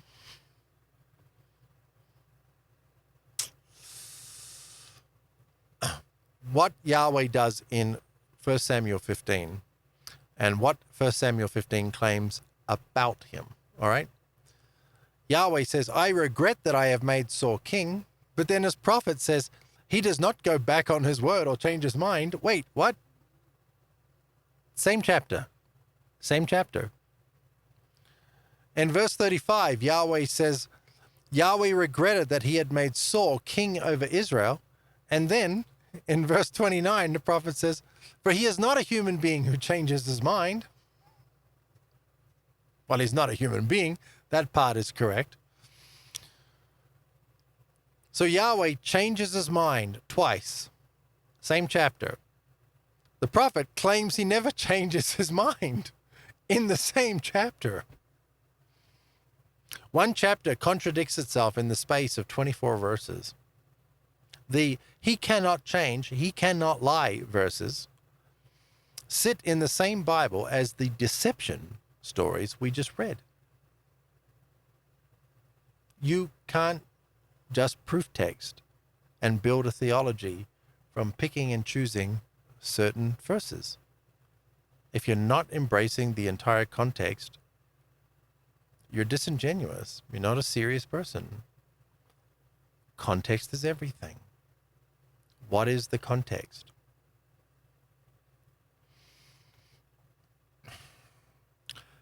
People quote the first set of verses to prove Yahweh could never be the liar of John 8:44. But the deception verses are there too. The contradiction is internal to the text itself. If the same book says he cannot lie and also says, I, Yahweh, have deceived that prophet, which half do you keep? And why that half? Two gods said out loud. Here's the line most readers slide right past. A few sentences after, verse 44, Jesus tells these men exactly which theos they're confusing with his Father. The one who glorifies me is my Father, about whom you people say he is our theos, yet you do not know him, but I know him. We covered this last week, so you can go to YouTube and watch that full study on YouTube. Back in verse 41, the crowd made a claim. We have one Father, Theos himself. They're asserting that Yahweh, the God they worship, is the Most High. That's the conflation. There are two individuals being talked about here, but Christianity can't entertain these two individuals because it has merged them into one, as we'll get to in a second. And when you unmerge these things, when you undo the invention of a Trinity, for example, then you start to see that, oh, they just made the Trinity up. That's not in the Bible. The Bible says something else, and they invented the Trinity to cover up what the Bible actually says. And now it's like a veil. So when you go to these passages that talk about other gods, Yahweh and Abba Father being two separate people, you can't see it because your mind is going, no, but there's a Trinity, and how do I work it? Oh, I've got to work it. It'll all fit somehow. Just give me time. I'll work it out. There's a Trinity, and well, Yahweh is part of that, and the Son is part of that, but the Son's father. Or you could just abandon these Greek metaphysical, philosophical things that were created over time. We'll get into some how the Trinity was created here. I think it's important. A lot of my studies, I realized, need a little blurb on the Trinity, and so we've got that here. We'll get to it in a second. Because it's such a stumbling block for Christians. Because in their mind, they cannot get past the Trinity. You're wrong, Israel, because the Trinity explains this. They invented the Trinity to explain the polytheism in the Bible, by trying to turn it into monotheism. And atheists, agnostics, Muslims, even Jews call out the Christians for their 3-in-1 God nonsense. Like it's a fanciful fiction, right? I mean, it's not real. We know who invented it. We know how it became doctrine, and yet we just ignore that history. Most Christians aren't ignoring that history on the creation of the Trinity. Most Christians don't have the slightest idea of how the Trinity came about.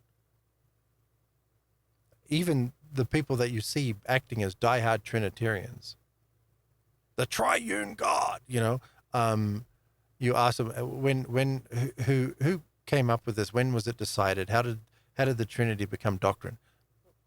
Most of them will not have the foggiest clue. And if you just tell them, even if you present the data, they'll initially just call you a liar.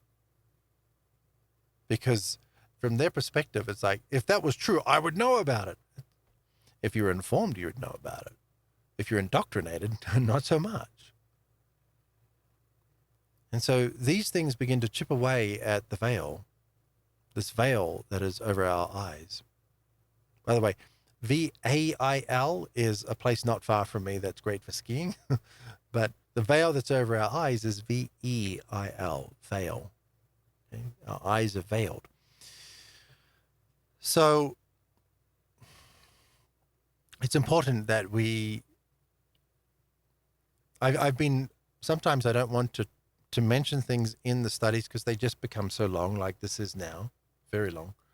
And we're just going to keep plowing through here. But these things are actually important. If we can be shown facts about the formation of the doctrine of the Trinity, and all we're doing in the start is planting seeds. Nobody listens to the things I'm talking about and immediately just changes their mind. It's a seed. And that seed has to be planted, and then it has to be nurtured. It takes people on average, from my observations, about 18 months from first hearing these things and then wrestling with them and then taking them to their, apologist friends who can't answer these things, or their answers are just infantile and don't answer anything at all. There's this process over time where the evidence needs to accumulate till it reaches a breaking point, and they have to concede. Yahweh didn't just send a lying spirit to confuse Ahab, to deceive Ahab. He sent a lying spirit to me, and I was deceived. Like the prophet said, Yahweh has deceived me, and I was deceived. You're not alone. No one's asking you to convert to anything. It's so much information. This is a very long study, but I could make it 5 times longer. There's so much more to be said. It takes time. Just wrestle with things. The wrestling is okay. We get into that place of cognitive dissonance where we hold something to be true, but then the data, this new data that we're receiving, that we can go and verify ourselves, says the opposite of what we know to be true. And so we're in this quagmire, this paradox, like how do we get out of it? You just have to wrestle.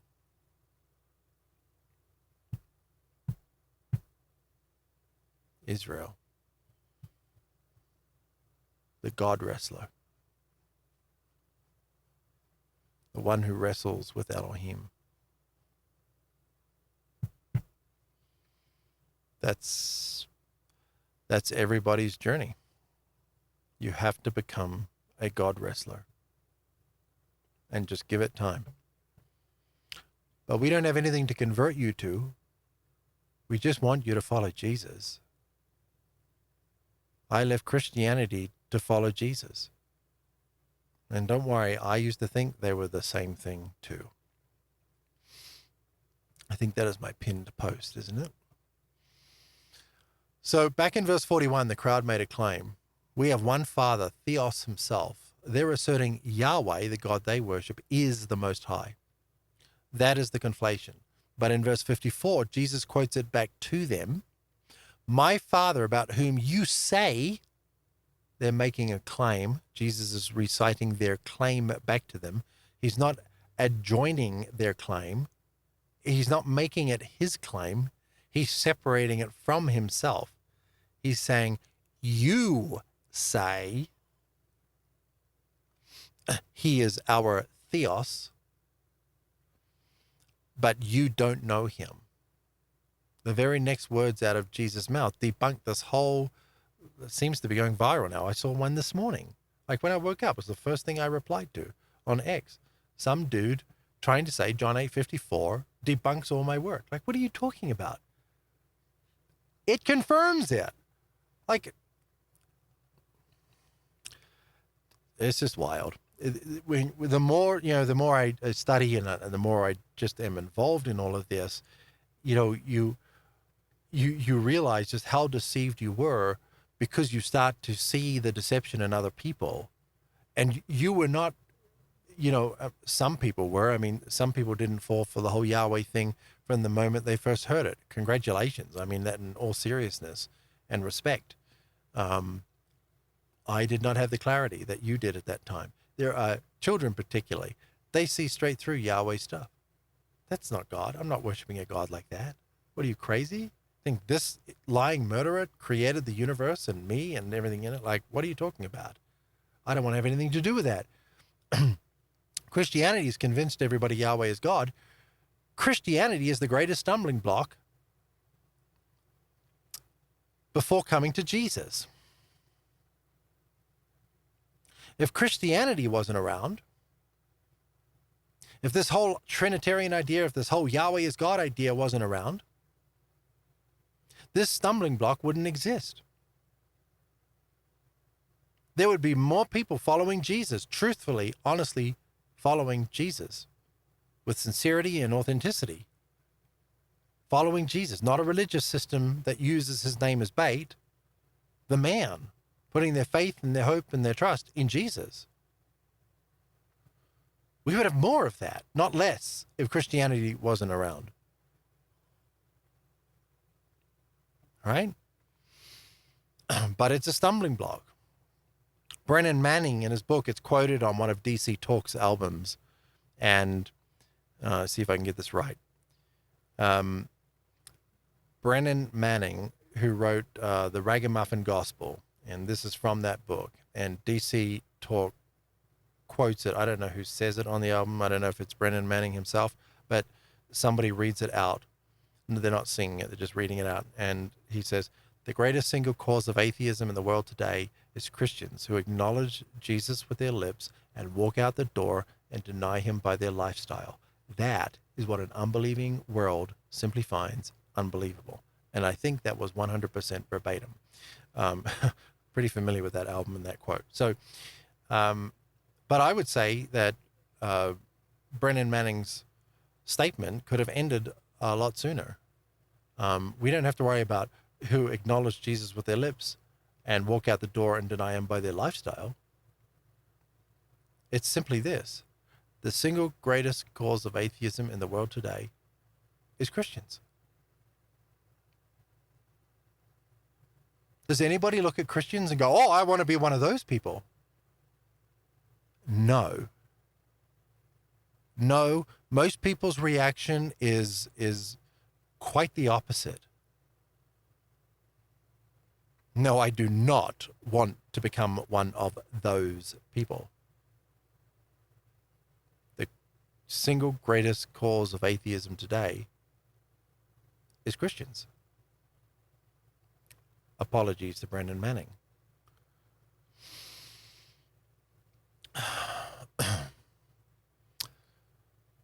So, that's the conflation. In verse 54, Jesus quotes it back to them. My Father, about whom you say, you claim, he is our Theos. You don't know him. Now think about who him is. Jesus says, you don't know him. Who is the him? These men know Yahweh inside and out. They keep his law, run his temple, recite his name. If him were Yahweh, they'd know him better than anyone alive. They don't.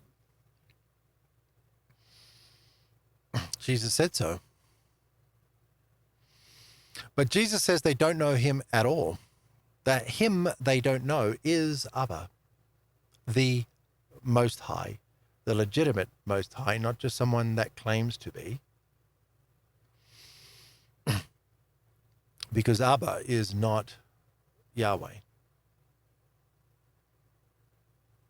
And whether the Trinity was invented to try to conceal this or not, it does conceal it. Whether that was the motivation behind it or not isn't really important. That is what it does. The Trinity conceals the truth about God from us. The greatest single cause of atheism today is Christians. You could say Christianity if you want. I don't like to personalize it to individuals. If you are a Christian watching, and I'm sure there's many, and I'm not targeting you. I'm talking about the system. We are individual human beings. But it's the system that has us. Their lie isn't that they worship the wrong way.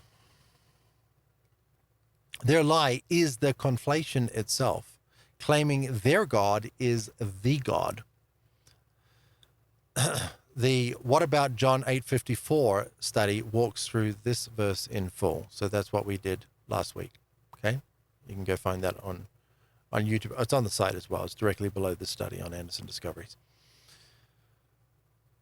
Let's read Deuteronomy 32. This is a passage I talk a lot about. It gives us information that we don't really find as rich, succinct detail in any other passage. Because it says Yahweh is a son of the Most High. Remember the days of old. Consider the years of many generations. Ask your father, and he will show you. Your elders, and they will tell you.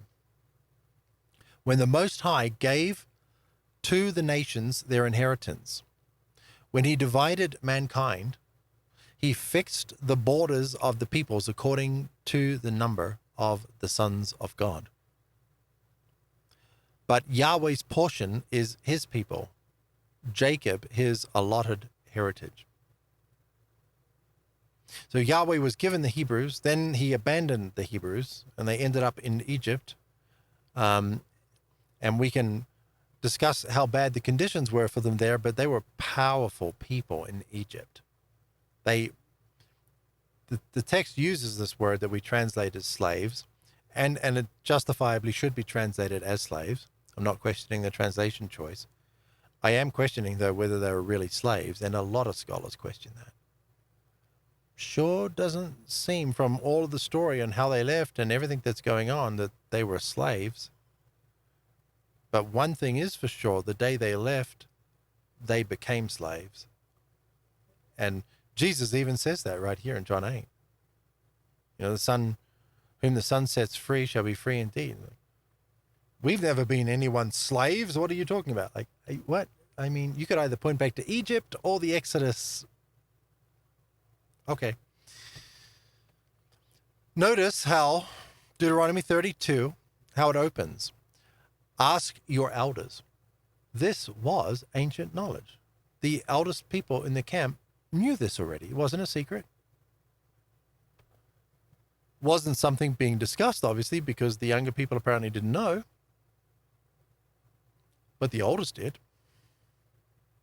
Wasn't something Moses was coming up with. He's actually saying to go and verify this with others. This is true. You can go verify it with all the elders. They know. Then it lays out the hierarchy. The Most High, Elyon, divides up the nations, and Yahweh receives Israel as his assigned portion. That's a son receiving an inheritance from a father, not the supreme theos handing himself a country. Now, that is the common argument, though. The ESV puts sons of God right in the text. Most translations bury it in a footnote, which is why I chose that translation. Even the NET uses heavenly assembly, which from a scholarly perspective is a justifiable translation. But scholars talk about things at a different level. When you're talking about translating a Bible for the people, then you don't have justification for translating B'nai Elohim as heavenly assembly. It is plainly sons of God. That's what B'nai, sons, Elohim, God, means. Okay? The Dead Sea Scrolls, which is our oldest copy of the Hebrew Bible, reads sons of Elohim, B'nai Elohim, the divine beings, which a later editor changed to sons of Israel to hide the hierarchy. And they did that in the Masoretic text. The Septuagint uses angels, angelos of theos. And that's a justifiable translation too. Angels, sons, we see these used interchangeably all over the Old Testament. These are not two different things. Sons are called angels. Angels, if you want to get down to a more technical definition of angels, you're talking about someone who is a messenger. Anyone who is on a journey, who has been given a task to go and do something by somebody, deliver a message or to carry something out, is technically an angelos, an angel. Okay. So a later editor changed sons of Israel to hide the hierarchy, but we trace this in full in Who is Yhwh and see the full John 8 discourse. And also you'll find a lot in the theological redaction studies. The point for us, when Jesus separates his father from the one you say is our theos, he's reopening a distinction the text made long before John 8:44, way back in the Old Testament. The same distinction Jesus is making here in John 8:44. Your God is not my God, is the same distinction we see being made in the Old Testament. It's not new. And it's not Gnosticism or Marcionism. The point for us, when Jesus separates his father from the one you say he is our theos, he's reopening a distinction the text made long before him, repeating myself. The worldview you were never taught, the divine counsel. We never needed a trinity. The divine counsel is all through the Bible. Jesus even quotes Psalm 82, the prime divine counsel text. Here's a shocking statistic. And I've been building my own scholarly database of all published religious works through time. And it's massive. And it's fantastic. And so I'm redoing a lot of searches because a simple web search doesn't look at everything that I have now in my database. So I will rerun this search now. I didn't think about it when I was writing this out, but let me just say from my searches up until, a few weeks ago, and I think this will hold. I don't think this is going to change, but it will be interesting if it does change. How many of the esteemed church fathers talked about the divine counsel? Now, many people talk about the divine counsel today. Dr. Michael Heiser kind of popularized it, right? How many of the church fathers who literally invented Christianity, how many of them talked about the divine counsel that now is commonly talked about and understood, and especially among scholarship? How many of those church fathers talked about the divine counsel? Would you believe that only none did? None. Not one single one of them. They were Greek metaphysicians they were totally caught up in Greek philosophy. Plato, Aristotle. They were not experts in the Old Testament. They were not experts in the history of the Hebrews and Yahweh. How many times did they quote Deuteronomy 32, Psalm 82? When did they talk about the divine council? They didn't. At any point. What did they do instead? They needed something that lined up with their pre-existing Greek philosophy.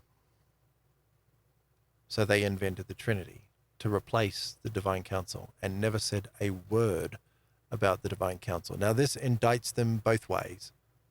If they did not know about the divine council in the Bible, they had no business even writing commentary on the Bible to begin with. Like, who do you think you are? If you don't know about the divine council, and here you think you get to come along here and create these councils and decide all these doctrines and force other people to believe what you want them to believe, and you don't know about the divine council, dude, you have no right. You don't even know what you're talking about. But these men are held up with such esteem. I mean, I'm told all the time, you need to read the church fathers. I have every single word the church fathers ever written on my computer right here. Every single word. I search everything I do. I'm searching. I'm trying to find out, what did they say? Who said this about what? Everything. I have 1.2 million pages of text that I search through in my own personal database of theological works. 1.2 million pages. And it just keeps growing as I find more and add it. So these men, the church fathers who literally invented the Christian religion, didn't speak a single word about the nature and the character of the Godhead that is in the Bible. So they invented their own. And if they didn't know about it, they had no business even providing commentary. Like, shut up. Who, like, seriously, I'm sorry, but like, seriously, how do we elevate these people who don't know the basics of the Bible? The basics of Jewish history? These are the people that decided all of these doctrines Christians believe to this day. And if they did understand it and didn't talk about it, then it indicts them even more. It is wild to me how people put these church fathers on a pedestal and esteem them as like the height of biblical literacy. I've used this analogy many times. If you were to go to any serious seminary across the world and you looked at the top graduating student in a class on biblical studies, not everybody in the class, okay, I'm qualifying this, not everybody in the class, just the top student, all right, just the top student. So let's say from around the world, we've got 100 of these people per year. Okay, the top student in biblical studies, the top graduates in biblical studies from top seminaries, the top 100 seminaries around the world, just those 100 people. Every single one of those 100 people know more about the Bible than all of the church fathers combined. I'm not talking about myself. Just those graduates. All they've done is 4, 6, 8 years, and they know more than all the church fathers combined about the Bible. Now, we have really misrepresented who these church fathers are. They are the inventors of Christianity, and we should be highly suspicious of them. So, bit of a tangent, but I think it's important. So, the worldview you were never taught, the divine council. One piece of background the biblical writers took for granted and almost nobody teaches today unlocks a great deal. The Hebrew word Elohim is not a name. It is a category title, like the word human. It can point to the Most High. It can also mean divine beings in the plural. It's like the non-human version of saying people. So the Bible can speak of the Elohim, the Most High, and of many Elohim, lesser divine beings, without any trouble at all. So Jesus is not the Father. And when it says I and the Father are one, it's talking about unity in mission. And that's what the Greek says. Jesus is subordinate. Of course, these church fathers got very upset at that. Are you saying Jesus is subordinate to the Father? Of course he is. He said it himself, like probably over 100 freaking times. And we've got all of these studies on all of that. And some studies where it explains that where that's not even the focus of it. There's so much. Jesus is not the Father. Jesus is the representation of the Father, the mediator from the Father, the logos of the Father, the message, the personal embodied message of the Father, but he is not the Father. And he says this over and over and over again. And all of that is ignored for like John 10:30, I and the Father are one. What does it mean? Like, just read the notes in the Net Bible. I don't know what they say, but I'm sure they agree with me here. It doesn't mean what the apologist is claiming it means. And of course, it's not talking about Yahweh. It's talking about the Father, Abba, the Most High, the one who gave Jacob to Yahweh, right? So it is a category like the word human. Here. So the Bible can speak of the Elohim, the Most High, and of many Elohim, lesser divine beings, without any trouble at all. And either the church fathers didn't know that, and that indicts them, or they did know that, and it indicts them twice as bad. It's better to be ignorant than to be aware of something and deceive people, right? Those beings form a council. The Most High, Elyon, sits at the head. Under him stand the sons of Elohim, a family of divine beings, each handed a job. You can watch that council meet in Psalm 82, where Elohim stands in the divine assembly and renders judgment among the other Elohim. This is the passage that changed Dr. Michael Heiser's life. He was a seminary student. He was going to a chapel meeting. His friend nudged him and said, hey, have you ever read Psalm 82? He looks at Psalm 82 and he just freaks out. He's like, what is this doing in the Bible? This conflicts with all my theology. Where'd you get your theology from? The church fathers? Yeah, that's what happens. Deuteronomy 32:7-9 fixes Yahweh's place in that family. The Most High parcels out the nations, and Yahweh receives Jacob as his portion. Yahweh is one of the sons of the Most High, a member of the council, not the head of it. Now, there are times where he may have been leading a council because he was, at certain points, the second highest ranking member of the council. And the council will definitely meet in session without the Most High being there. That happens all the time. But that doesn't make you automatically the Most High. Not when Jesus says you're not. Jesus came to correct the record. What Jesus said is the gospel. Everything else is just commentary. Yahweh is one of the sons of the Most High, a member of the divine council, not the head of it. You can hold two distinct divine beings in the text without panic. There's no contradiction here. Contradiction if you try to fit it into Christianity and their triune invention, but not the Bible. Bible is no conflict. The Bible this is what it says. The Bible's two fathers and two gods passages stop being heresy and start being the native language of the Bible. Christians can't handle what Jesus is saying in these passages. They've got to oh, no, it can't be talking about, oh, no, absolutely not. No, we've got to come up with our little story. Your whole foundation, your worldview is wrong. You believe in a Trinity. You're supposed to believe in a divine council. And Heiser was frustrating in that he tried to maintain both of these. he was viciously attacked by Trinitarians for even talking. When he first started talking about the divine council, when the unseen realm was released, the Trinitarians were apoplectic. Oh, they went off at him, the insults. Oh my.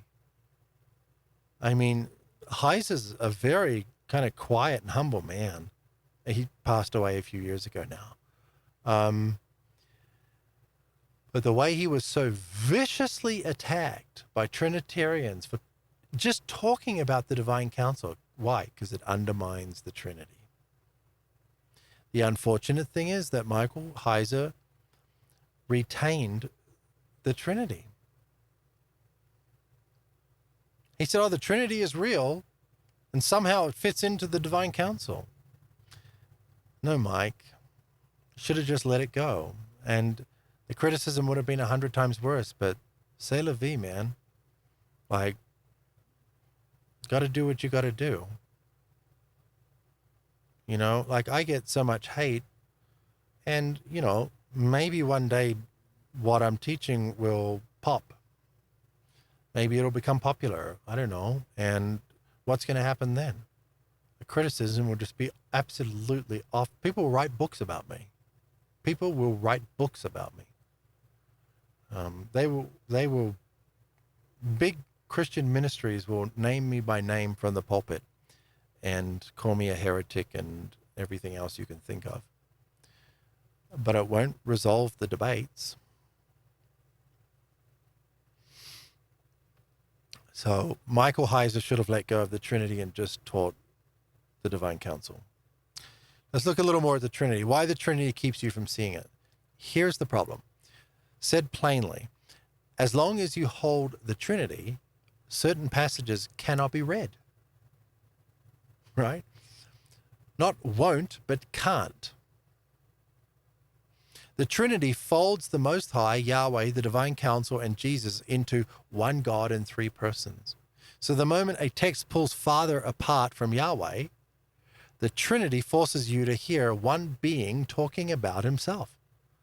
Well, that doesn't make any sense because there's a Trinity and it doesn't work with my Trinity.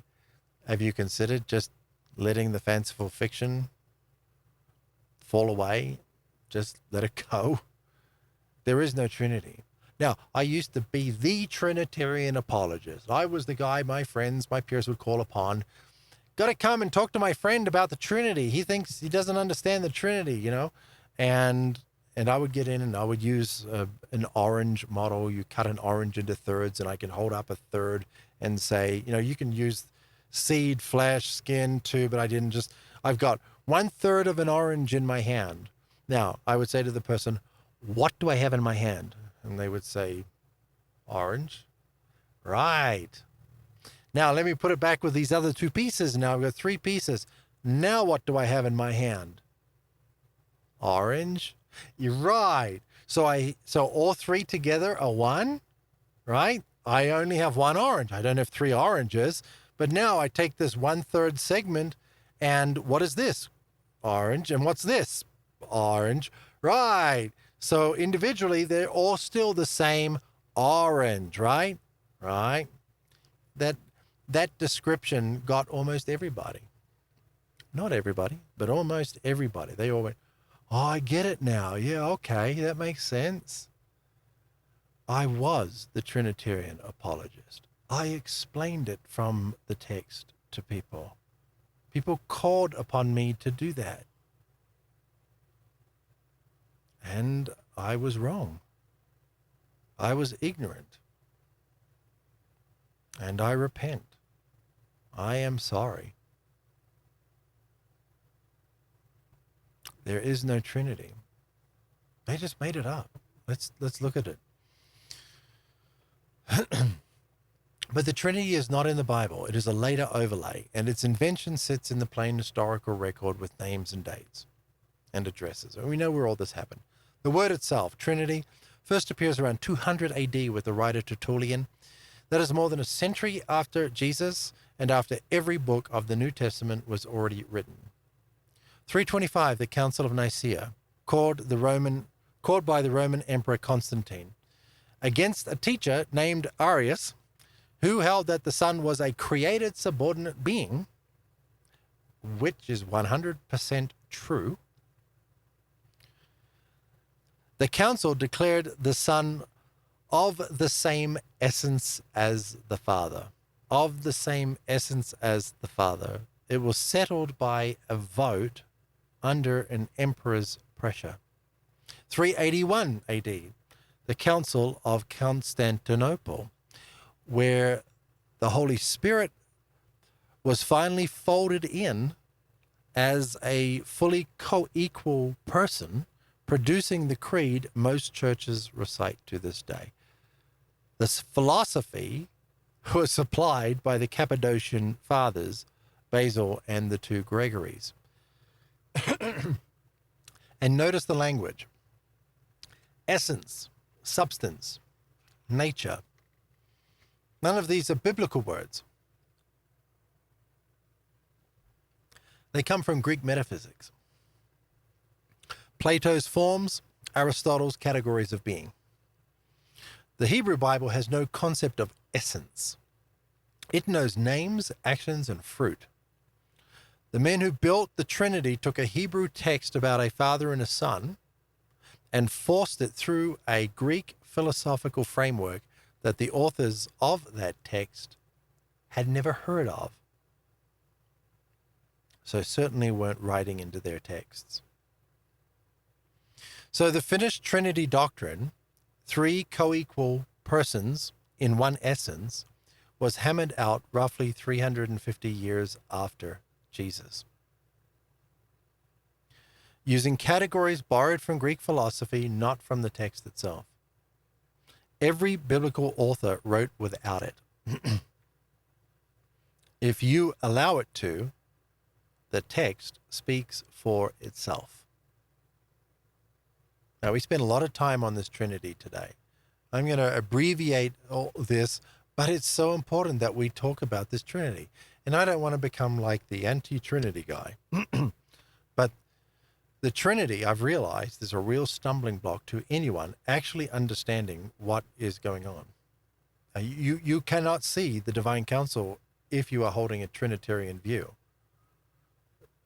And you could argue Michael Heiser did, I guess. But I don't agree with Michael Heiser on most of what he said. On the nachash in the garden, yes, definitely. And the fact that there's a divine counsel, obviously, yes. But retaining the Trinity when the divine counsel explains everything the Trinity was invented to explain? No.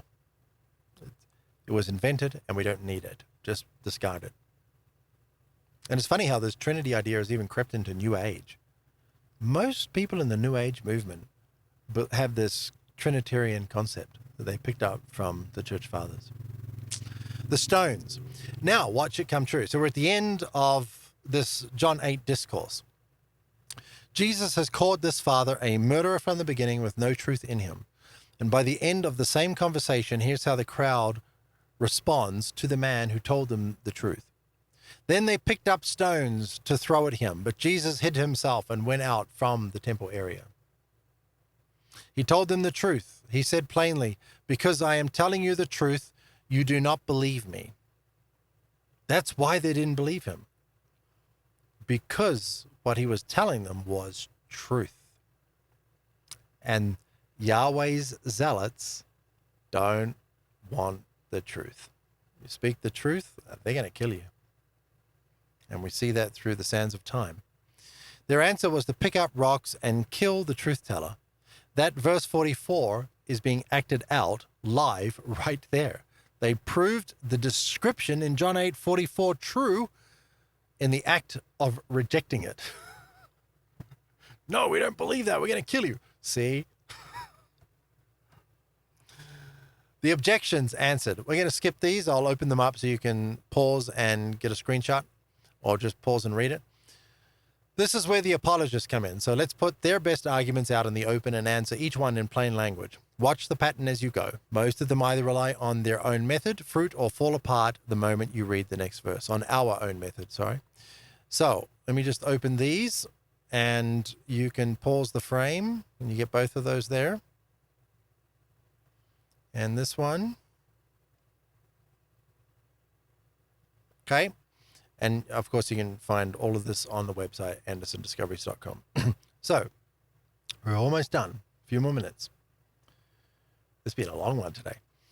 But I was up late work. I had so much energy, and I still have so much energy. I get excited about teaching about our King. This reading is older than the objection to it. This reading is older than the objection to it. One more thing, because people often act like this reading is brand new. Like, oh, Israel's coming up with this stuff. Or it's, some this or that. No. The first person we know of to write a commentary on the Gospel of John was a teacher named Heracleon. This was around 170 AD, within a century of the Gospel of John itself being written. And he read John 8:44 as pointing past the crowd to the God they worshipped. Oh, wait, what? A reading that assumed two distinct divine beings, not one. This is the first commentary on John that exists, and it agrees with me. Okay. The church that won the argument later labeled that reading a heresy and buried it. In fact, we only know what Heracleon wrote because a critic quoted him in order to attack him. Same with Marcion of Sinope. We don't have a single word of Marcion's written at all. We only have Marcion's critics quoting him in their works. Staggering to think about. This is how powerful these church fathers and the cult that they created is. They get to shut everybody down and erase these people from history. Imagine if we had all of his commentary on John. It'd be in my theological library. I mean, that would be amazing. Sometimes I wonder, if we are going to find older and older documents, and I hope we do. I hope we continue to discover older documents.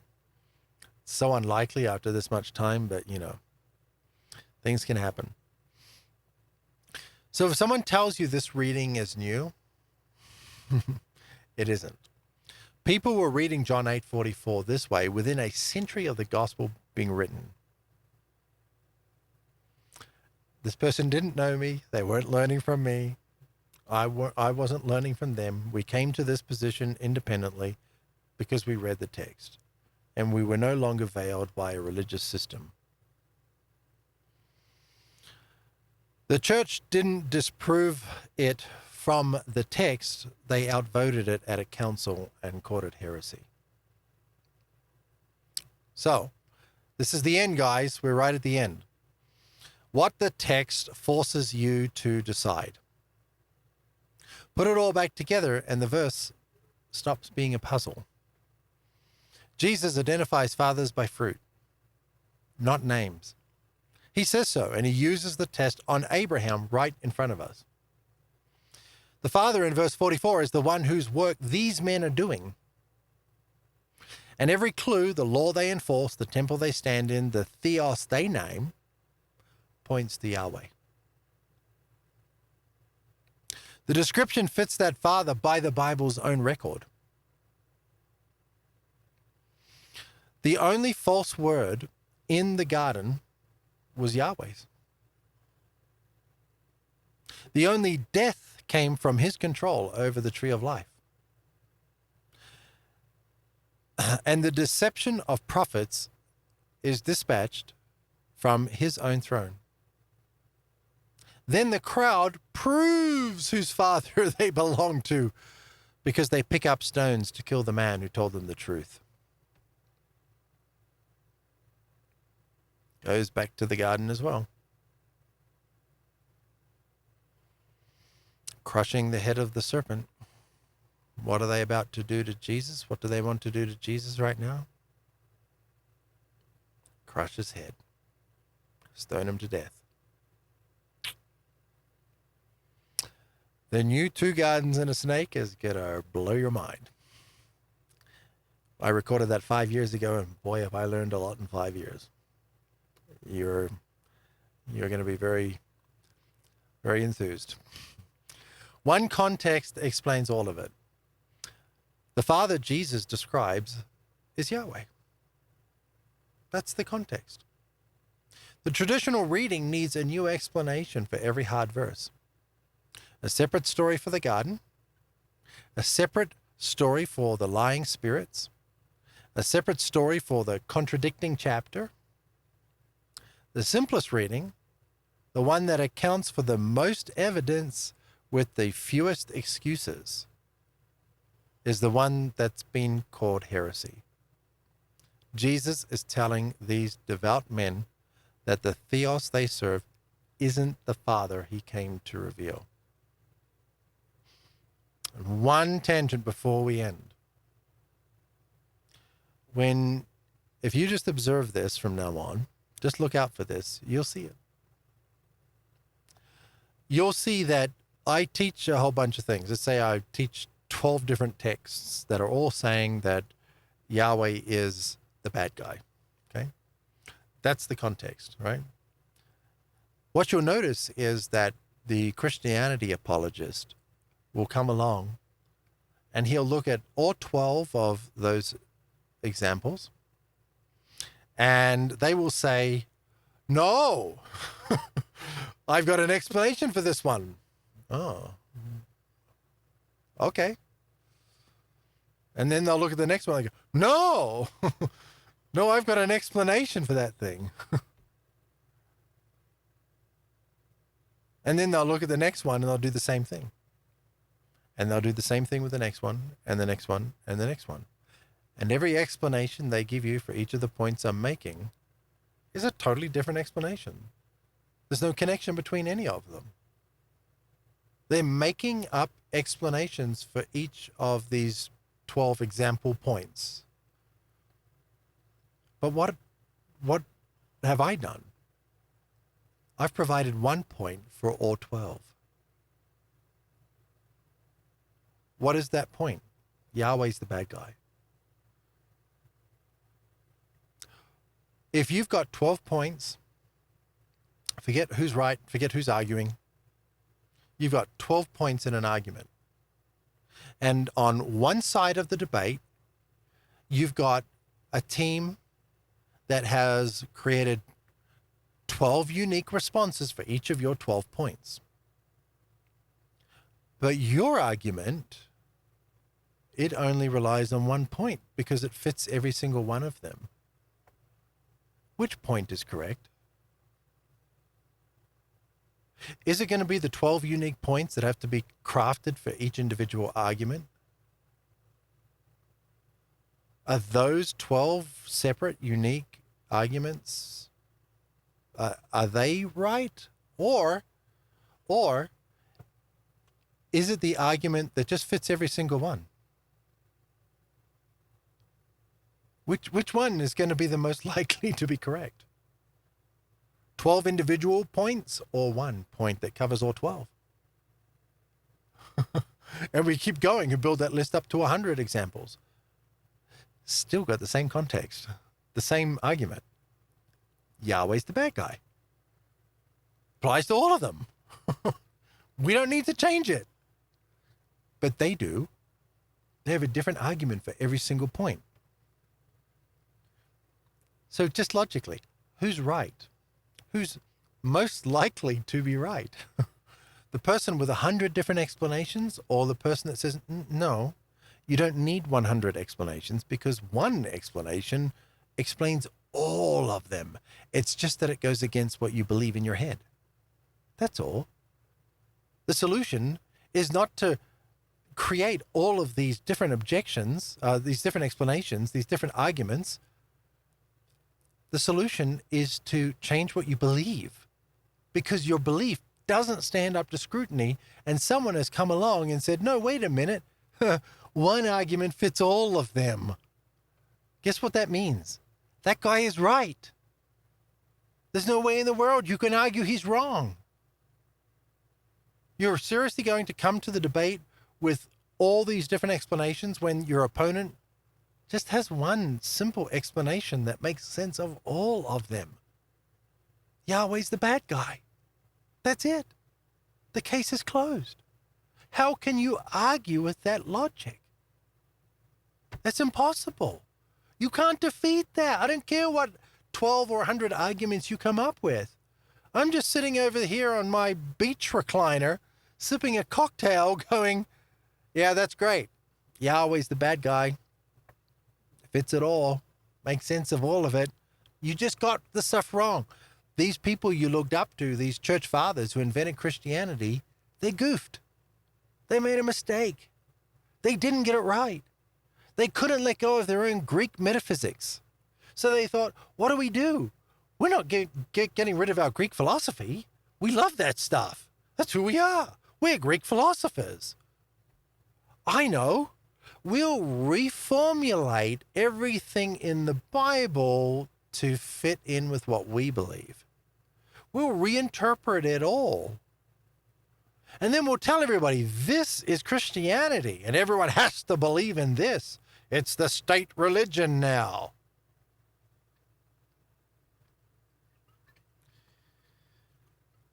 There's clues left all along the way, One of the worst translations ever made, commissioned by a king. People are reading the Obama translation today, the King James Version. That's what it would be like. Would you, if Obama commissioned a translation of the Bible, would you read it? I mean, as a scholar, you'd read it, but you wouldn't use it for your devotions. But you do it with King James's Bible. Unequivocally, the worst translation ever. And people hold it up as the shining standard of this is God's word and nothing else is. I'm sorry. That's how bad the system has brainwashed people.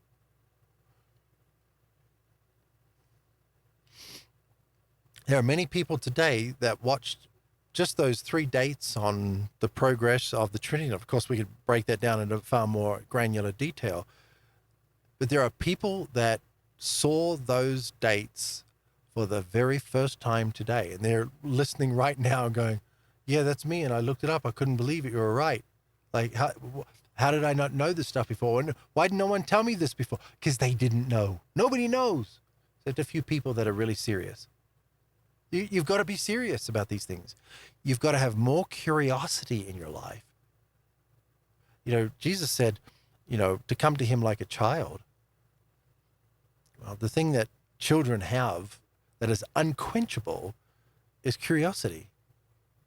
I am driven by that childhood curiosity. I want to know. I don't want to believe in ideas in my head. God gave me this brain, and it is anti the Creator. It is anti-Christ to deny the capacity of our intellect. To just say, no, you don't question.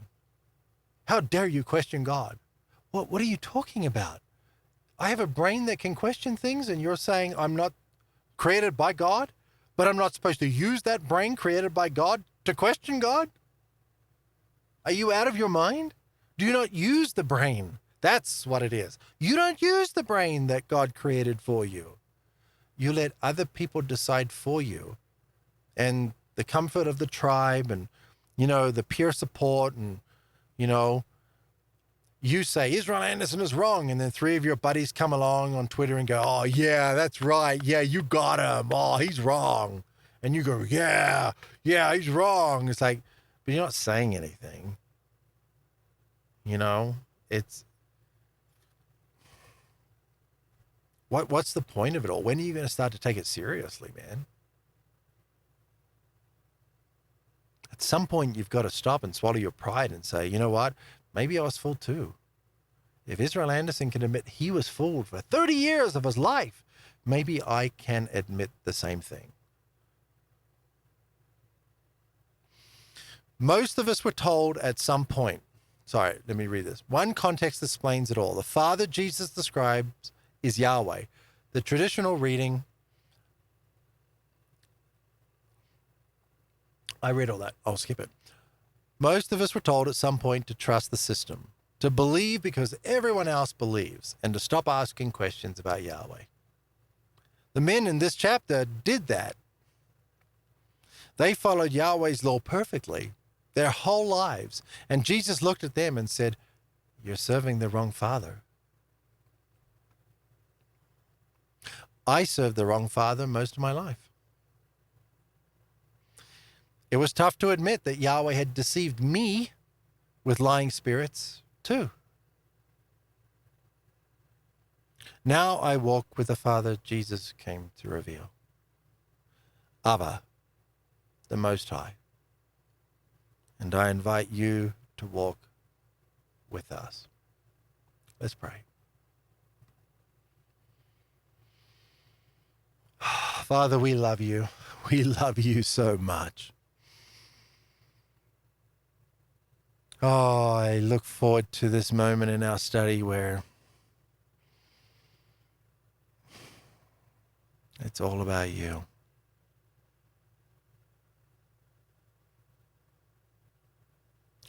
I want to read this prayer, Father, that's up on the screen.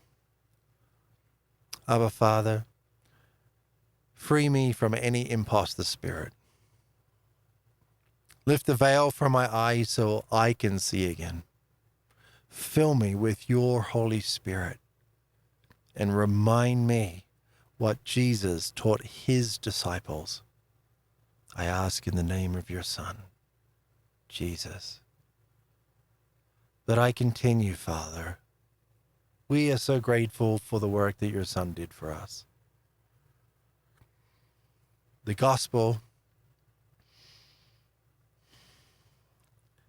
is Jesus rescuing us from Yahweh and his curse of death. And that was not a cheap price to pay. And you did it for us. The whole kingdom did it for us. This is not just something that you and Jesus did. This is something the whole kingdom is behind, making a decision to choose humanity over one of their own, an heir to the throne. And we are grateful today. We love you, Father. We ask that you would come and you would really lift that veil from our eyes so that we could see. That you would restore that curiosity we had when we were children and we would just keep asking, why, but why, but why, but why? May we be like that again. And we would not just listen to the creeds and what people hundreds of years after Jesus said and set in stone, but that we would question it all. Because when we question, the truth comes to the surface. And we don't have to be afraid of the truth.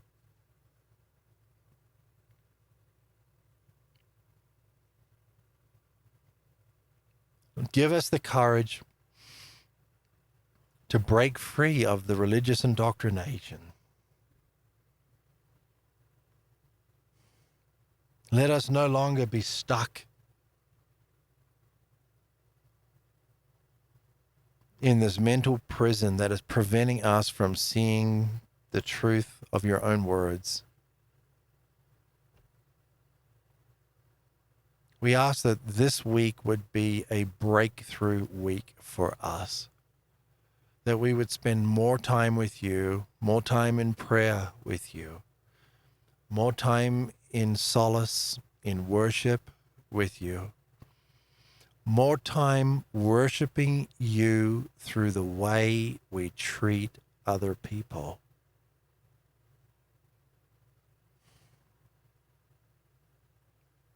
And we ask that your Holy Spirit would empower us to do that.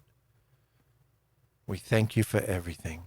And we say and we ask all of this in the name of the one we so eagerly desire to see,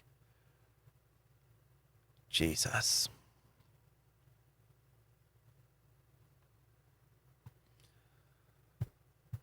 Well, we haven't done a study this long in a long time, over 3 hours. And I feel great. I could do another 3 hours, though I probably might not say that after 15 minutes. But right now, I feel great. I am so happy that you're here. We do this live on X. We're about to move it to the website. We'll go live directly from the website because the streaming on here just blows chunks. Okay. I love my Jesus. I love my Father. And you can know them. Real people, not disembodied spirits like Christianity and Gnosticism claim. Real physical people that made us as light versions of themselves. We are currently in a custody battle between who gets to rule us, a malevolent dictator or a benevolent dictator. I used to follow one, and now I follow the other. And honestly, life has not gotten easier but harder. But I would not exchange it for anything. I made the right decision, and I will continue to make right decisions to follow in the footsteps of Jesus. And I hope this week, I don't care if you've watched me for years, I hope that this week something changes for you. Thank you for watching all the way to the end. That was quite an ordeal. Should we make them this long every week? It was hard to make this shorter because I combined 3 things into one. But I'll see what the reception is like. I can't wait for people to load the video and see the time. What? Thanks for joining me. Hopefully I'll see you live if you are not live now. You have a wonderful rest of your day. I will see you again on the next one. Bye-bye.